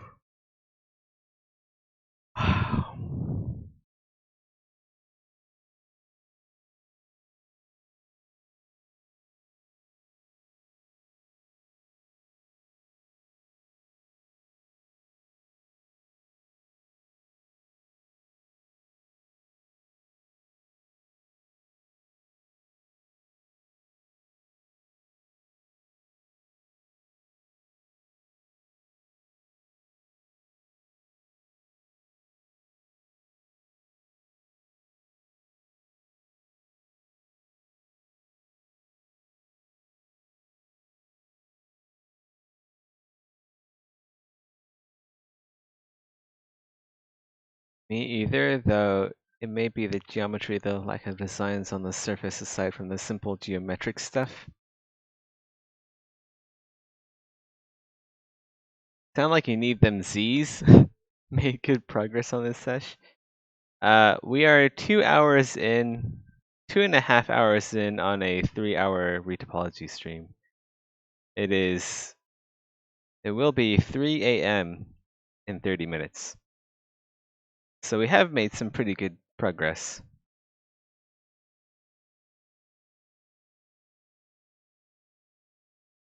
Hold on, my music is way too loud. I can't even hear myself talk.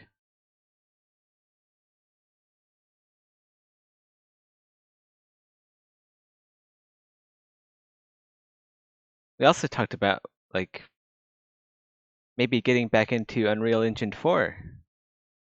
I think that could be a really fun project. I've been inspired by Valheim to pick up game development again.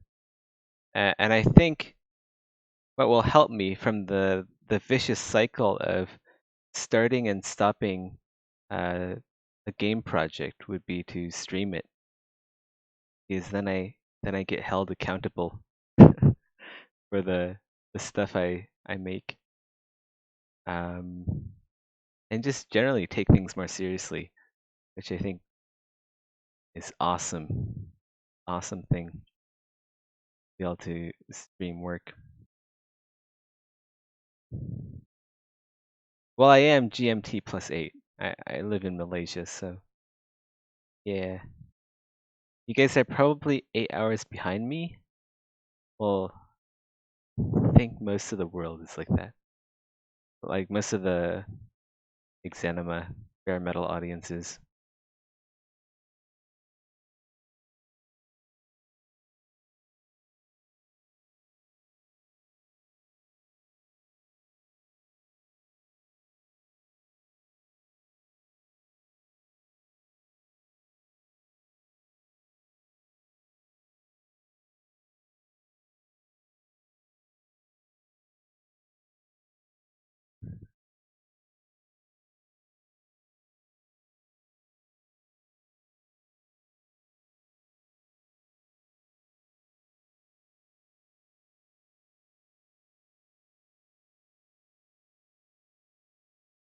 Why not make one with Maddox's completed engine?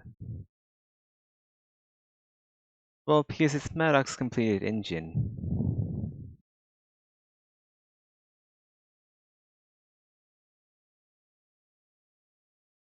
That's kind of like saying, you always talk about having a kid. Why don't you just take Maddox's kid and call it your own kid?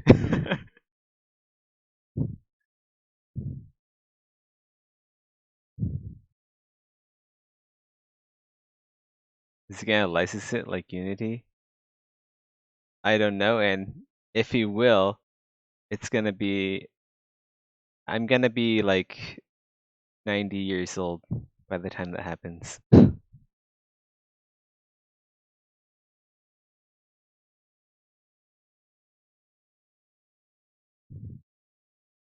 Like, I'd have to wait until the end, until like sui generis is done to to possibly get my hands on a public release of Exanima's engine.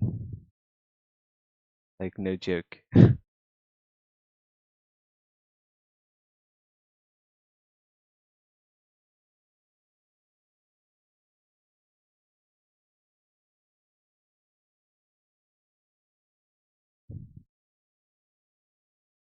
I'd rather just make my own game in Unreal Engine 4 and then, yeah.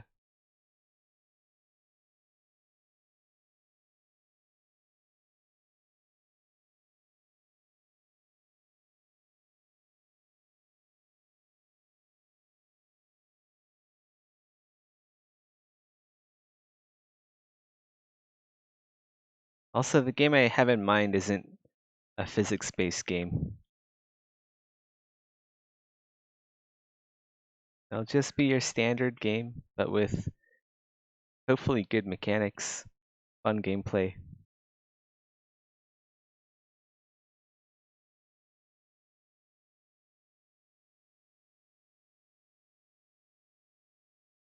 What am I planning on? It's like this necromancy game. I explained it in full detail early on in the stream. I'm a bit tired, so don't really feel like repeating myself, but basically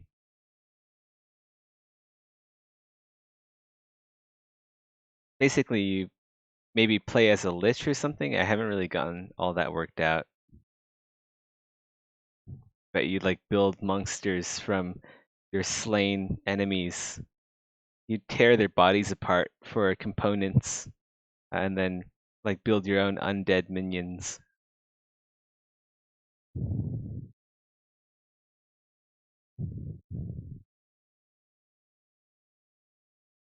Yeah, customizable undead dongs. Exactly.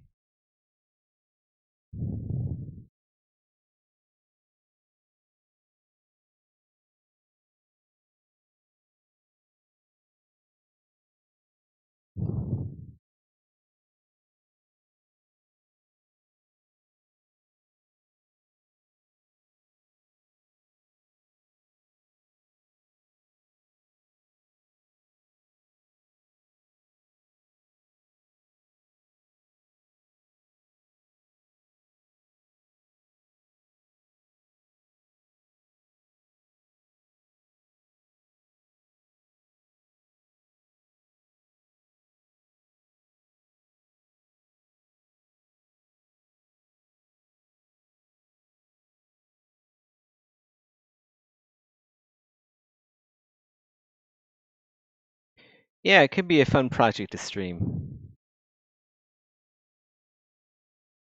Like, I don't think I'm much of a gamer streamer. I think more people watch me for game development content than actually me just derping around in Valheim. So we're gonna move on to doing a Unreal Engine 4 project after our Retopo streams.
Oh my god, my fingers.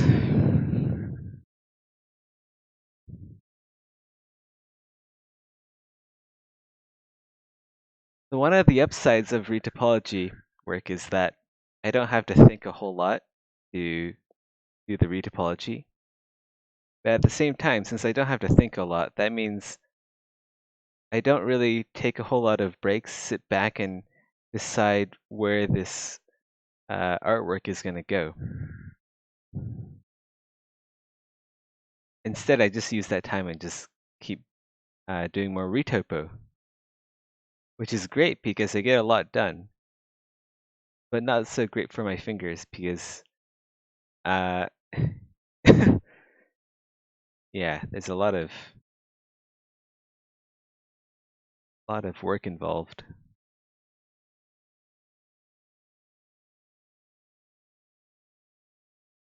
It'd be a baller, a badass commercial with the highest res versions of the assets from Exanima.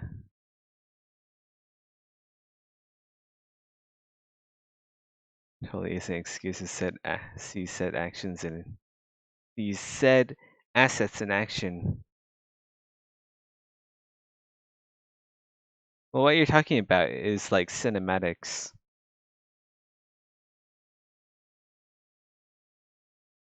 That's kind of what Blizzard does, or did. I don't know if they still do insanely high quality cinematics.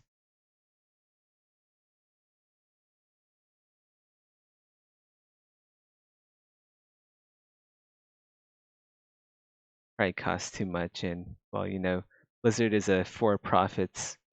They are a financial focused company now instead of uh, making good games company. They like make good monies company now.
Yeah, I don't think cinematics, like Exanima cinematics, in with the quality of Blizzard cinematography, is a very feasible thing to do.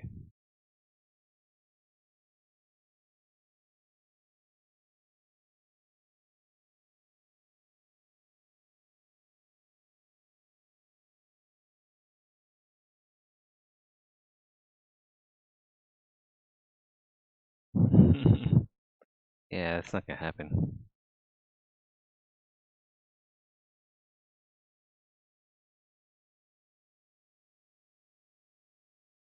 I mean, don't let that stop you from dreaming.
Well, that's nice.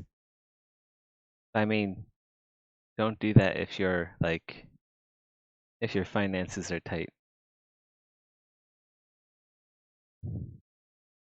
Maddox said before that finances aren't really a concern as long as spending is done wisely.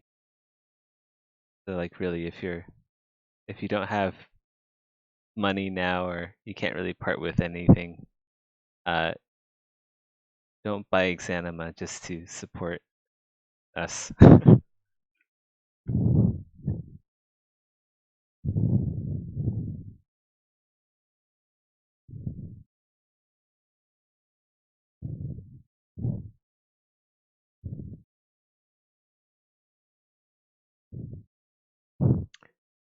This needs more polys. Let's start here.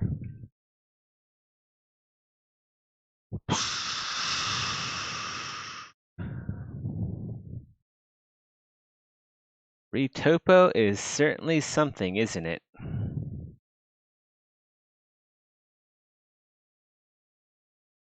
Definitely not a walk in the park.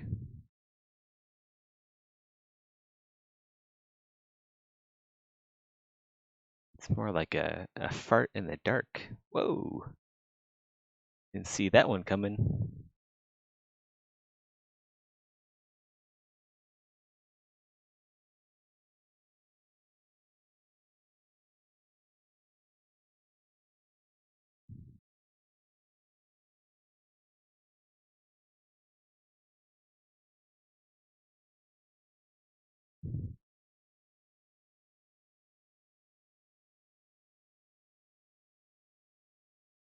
Maddox needs to set up like some sort of supporter stuff. I don't know.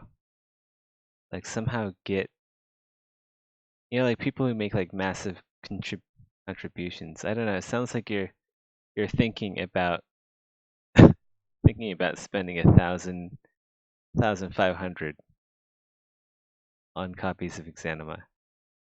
Not telling you that you should or shouldn't, but I feel like Maddox should have some sort of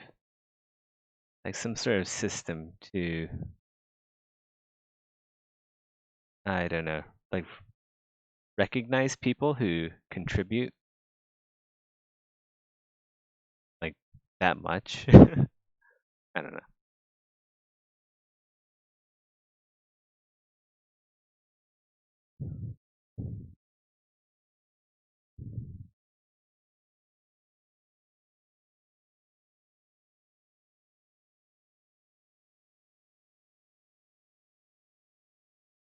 Oh.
Lurker, if you're serious about donating, I would just PM Medoc. I don't think there's actually like a system to accept donations, and I think the official stance is that bare metal is not accepting donations. But yeah, I think like the only routes available if you are absolutely serious about donating financially to bare metal entertainment is to just buy a bunch of copies of the game.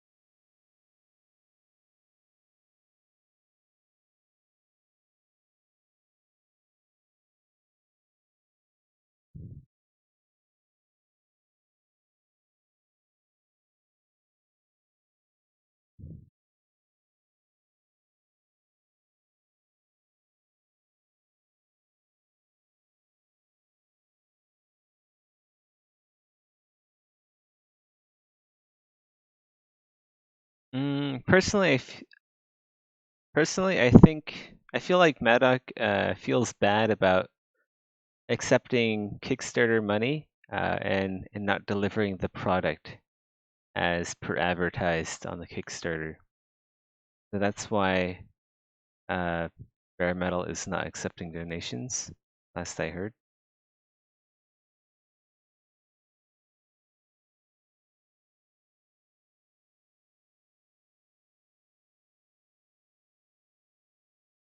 So in a way, uh, not accepting donations for Bare Metal is kind of like uh, Madoc's way of taking responsibility.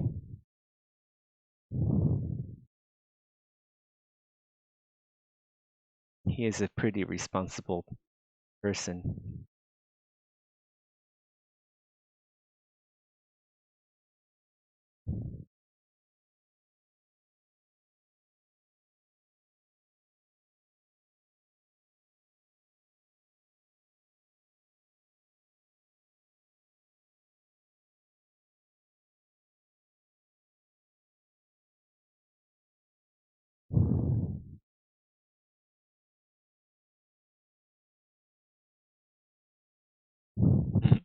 Well, I'm glad you had or still have fun with the game.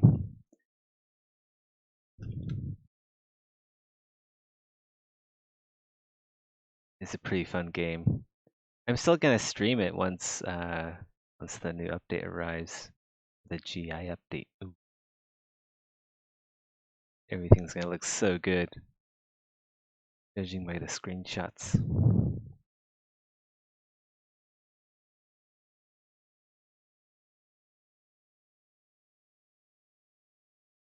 The tech is gonna be insane. Imagine like fluid simulations interacting with the global illuminations and lighting. Holy fuck.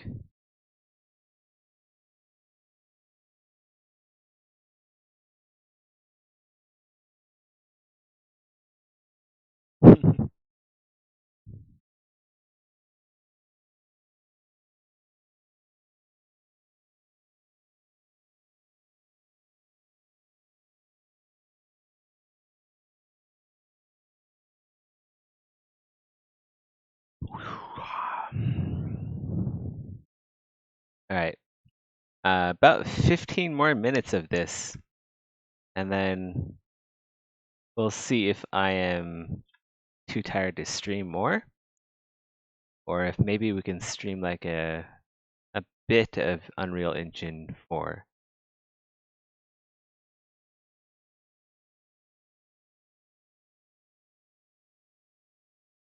Although I do have to sleep early. I have uh, Grinding Gear Games work.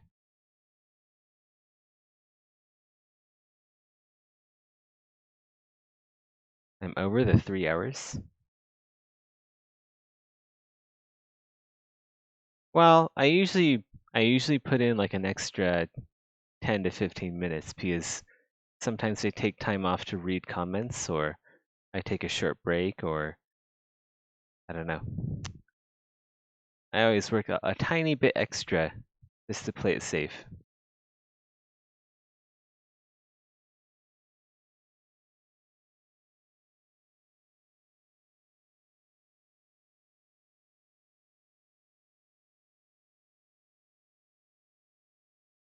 I appreciate your concern, but this is it's kind of light work. It's not like me actually doing crazy physical work or something. It's not me digging trenches, so I'm kind of in like when I stream really late, when I work on stuff for a long time, I kind of just go into a trance. Uh, so I'm kind of, if you think about it, I'm kind of already asleep right now. It's like sleep talking, which is one of the reasons why I guess I talk out of my ass a lot on stream. So, yeah.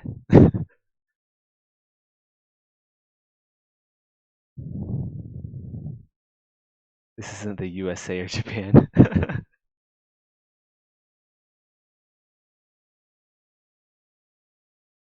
I guess habits. I guess habits die old. I'm from the U.S. Well, not. I'm not from the U.S., but I grew up in the U.S.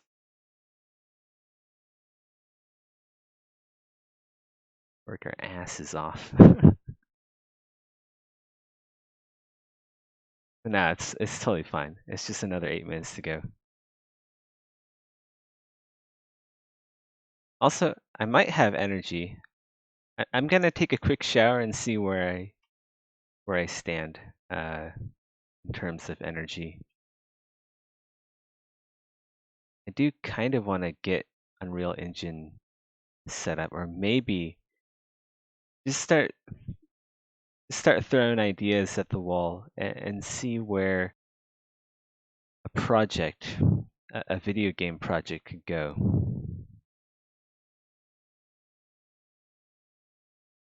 I think that'd be a fun thing to stream.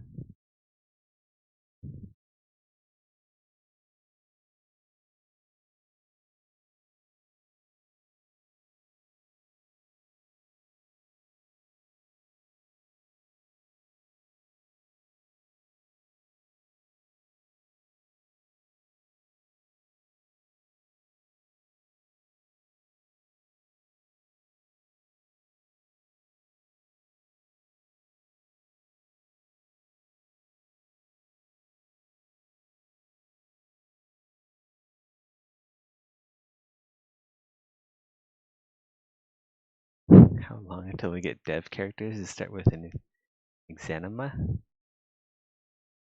Is this kind of like the spin-off of what Clean said about where insiders are gonna get their faces modeled after them?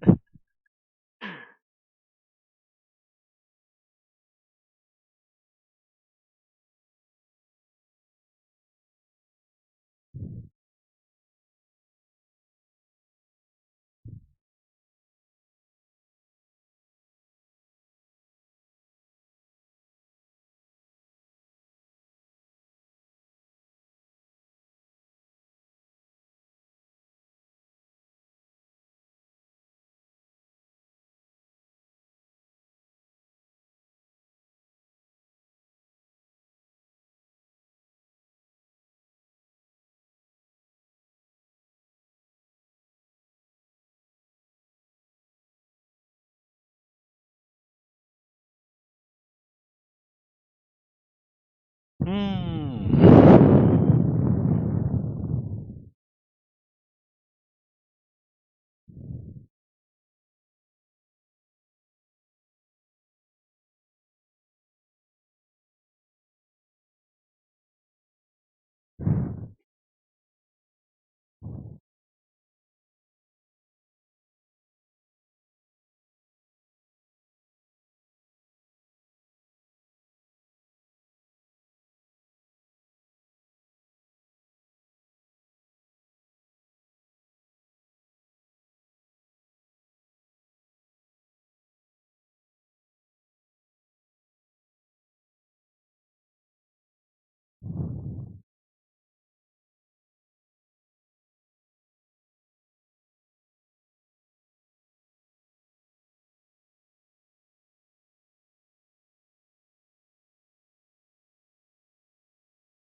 Okay.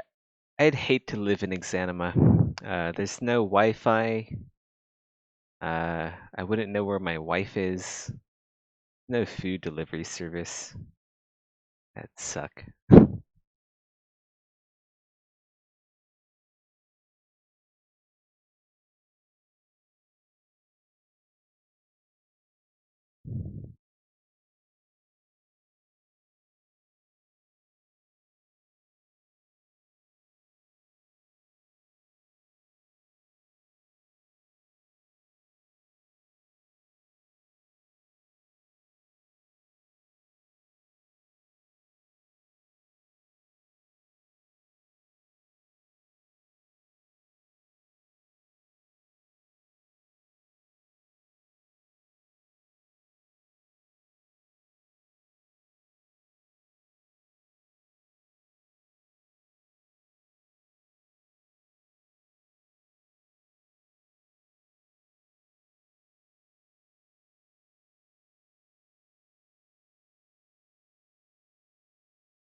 I may be something of a weirdo. I try to catch up with all the Discord messages and all the different threads.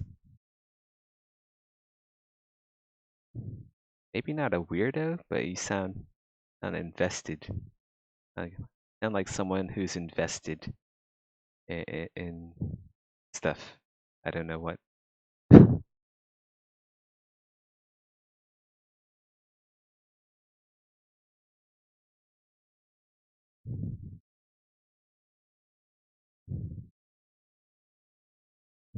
Jeez. Don't tell me you also catch up with the off topic. I would lose my mind if I had to catch up with Exanima off topic.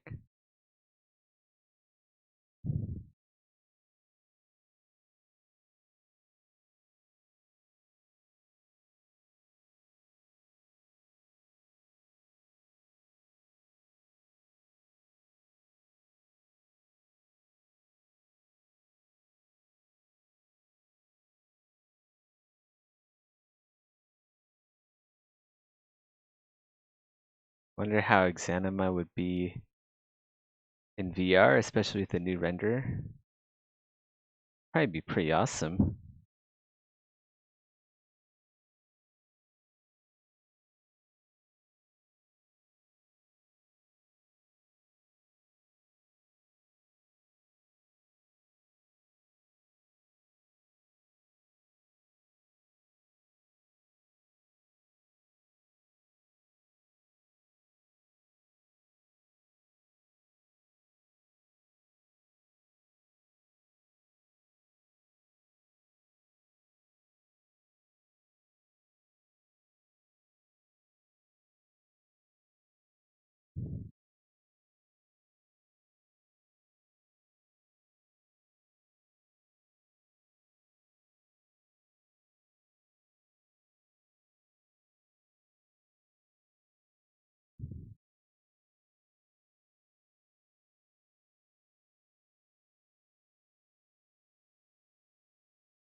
Yeah, I wouldn't mind a free cam mode or something like that. That'd be cool.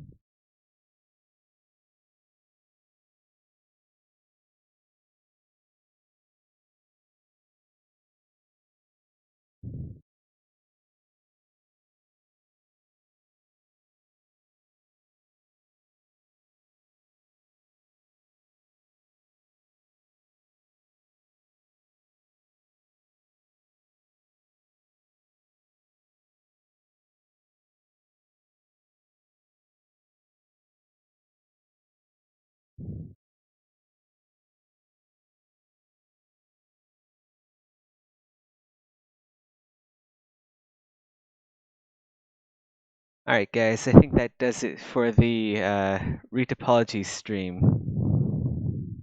Not sure how I'm feeling. I think I'm kind of tired. I might go to sleep. That said, I'm really also hyped up about streaming game dev before.